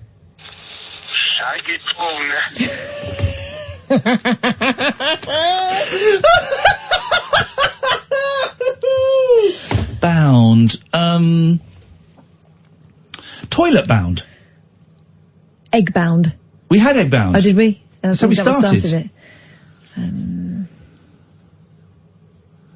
Oh, I've got one. Wait a minute. Well, you wait. Well, toilet bound doesn't count. No. Unbound. Oh.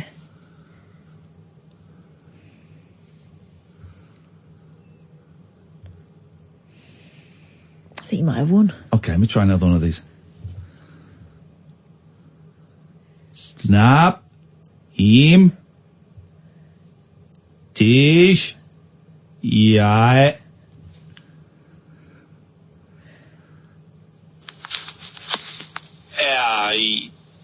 She. Me. Hands. What?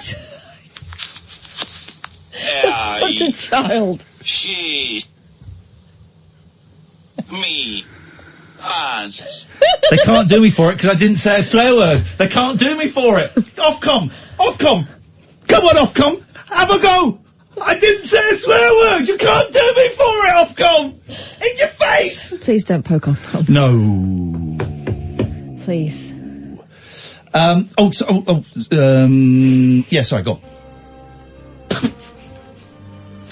Doctors believe Mr. Yada died from overeating. 42 eggs at once. Probably not boiled eggs, are they, if you got them off the market? Raw. According to the Indo-Asian News Service. However, his family has refused to comment on his death. In August this year, Dana Hutchins died after choking and hitting his face on a table as he fell to the ground during a taco eating contest in California. Oh. Medical staff attempted to clear airway of food. What? His? I mean, they're going to specify? This is another online. Some of this music. Hang on a minute. This story is about two men dying, and I'm playing like comedy music in the background. This is awful. They had families, kids, mothers, wives. They did, but they did choose to do a very silly thing. Trying to eat 50 eggs as part of a dare? That's not stupid. I'd do it. He's a 42-year-old man. Yes, it is stupid. Well, we need to know what condition these eggs were in. I suspect it was the Indian market eggs. I would eat 50 eggs right now. Right now. Get Morris in here. Don't eat 50 Get Daryl Morris in here, and me and him will eat eggs until you decide which one of us you're going to kiss. Maybe, oh God. Well, after eggs, none of you. God, imagine the stench. It's the sort of thing a 13-year-old boy would say. We're going to eat eggs until you decide which one you're going to kiss, all right? And we won't stop until you kiss one of us. Oh, God. 50 eggs, though. To settle an argument. I think maybe the moral of this story is don't eat eggs angry. Yeah, I think the moral of the story is don't be an Indian man in a market. No, eggs. Yeah. Bethan Gaskin, 24, also choked to death in February while trying to see how many Jaffa cakes she could fit inside her mouth. How many could she fit in there before she died? Didn't say. Hang on. It's almost like that part wasn't important. I'm going to try. Can I just try one more thing backwards? Also, student Caitlin Nelson, 22, collapsed just minutes into a pancake eating contest during a charity fundraiser. She died in hospital. Let me try something. Hang on. Skinodlidelit. No, let me do that again. Skinodlidelit. No, got it. Oh, God. Skinodlidelet. You know what I'm saying? No, it's going to be something awful. No, it's not. It's going to lead you on to your next story.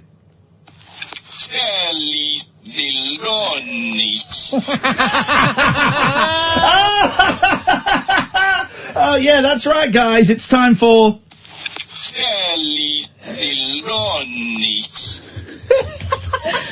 From the Daily Star, which was once obsessed with sex bots and now is obsessed with trying to make us all think that teledildonics is a word. It's obsessed with... Virtual mate. This is our job. Everyone else is getting paid to talk about Boris Johnson and all the others around. We're doing this. Hours spent watching porn may seem like time wasted, but thanks to a new innovation from VR Girlfriend It is not time wasted. Makers Virtual Mate, you can add the calories you burn relaxing Here we go. to your daily workout total. Virtual Mate has added compatibility with the popular Fitbit exercise tracker to their male-orientated sex toy, The Core. Virtual Mates users are very concerned with their fitness, and this will enable them to track their progress and fitness, says the company's Jeff Dillon. He estimates the average number of calories burned while actively watching porn is around 70 to 100. He says by integrating Fitbit into the Virtual Mate system, I lose about 5,000 calories a day. Users can record their duration and movement while working towards achieving a hard-earned personal best. Well done. As well as completing long-term goals. The Virtual Mate device combines a teledildonic-style male sex toy with a VR on-screen experience that enables users to virtually interact with the on-screen model. Virtual Mate has already announced that they have licensed the likenesses of several popular porn stars, which they'll digitally recreate on screen. Jeff says users will be able to enjoy the company of a digitally recreated Jenna Jameson or Tara Patrick Virtual Mate from their superstar golden eras. Users will be amazed at how lifelike these characters are. Aspiring porn performers can also submit themselves as potential virtual mates if they're keen on being transformed. Aspiring porn performers. Exactly. Hey, do some porn work for free. Exactly. Exposure, literally. The performers' lifelike expressions and motions are generated using real-time rendering and Hollywood-style motion capture technology and then programmed into a virtual world with a variety of different modes of intimacy levels. Basically, it tracks your wrist going up and down. Nice one points out that there is actually a moral from that story about that gentleman eating the eggs in India. You can't eat more eggs than your age. That makes so I could do 46. Hello, Daryl. Hello there. You're right, nice to see you. Maybe like a tenth of that. And it was, my brain was piecing together all the really weird bits, all the really weird words. You were probably just about right then. Yeah. Yeah. How are we? We're going to have an egg eating competition. I heard about that. Until Catherine decides which one of us she wants to kiss. Okay. I don't want to kiss either. There, You will decision do made. you will do once we've eaten a lot of eggs, because you'll think we're cool and sexy. It's a sexy man thing to do. God, can you imagine? We're out at 59, bang on. Daryl, what have you got on your show this evening? Excuse the cough. On the show this morning, we're going to be talking about boomers.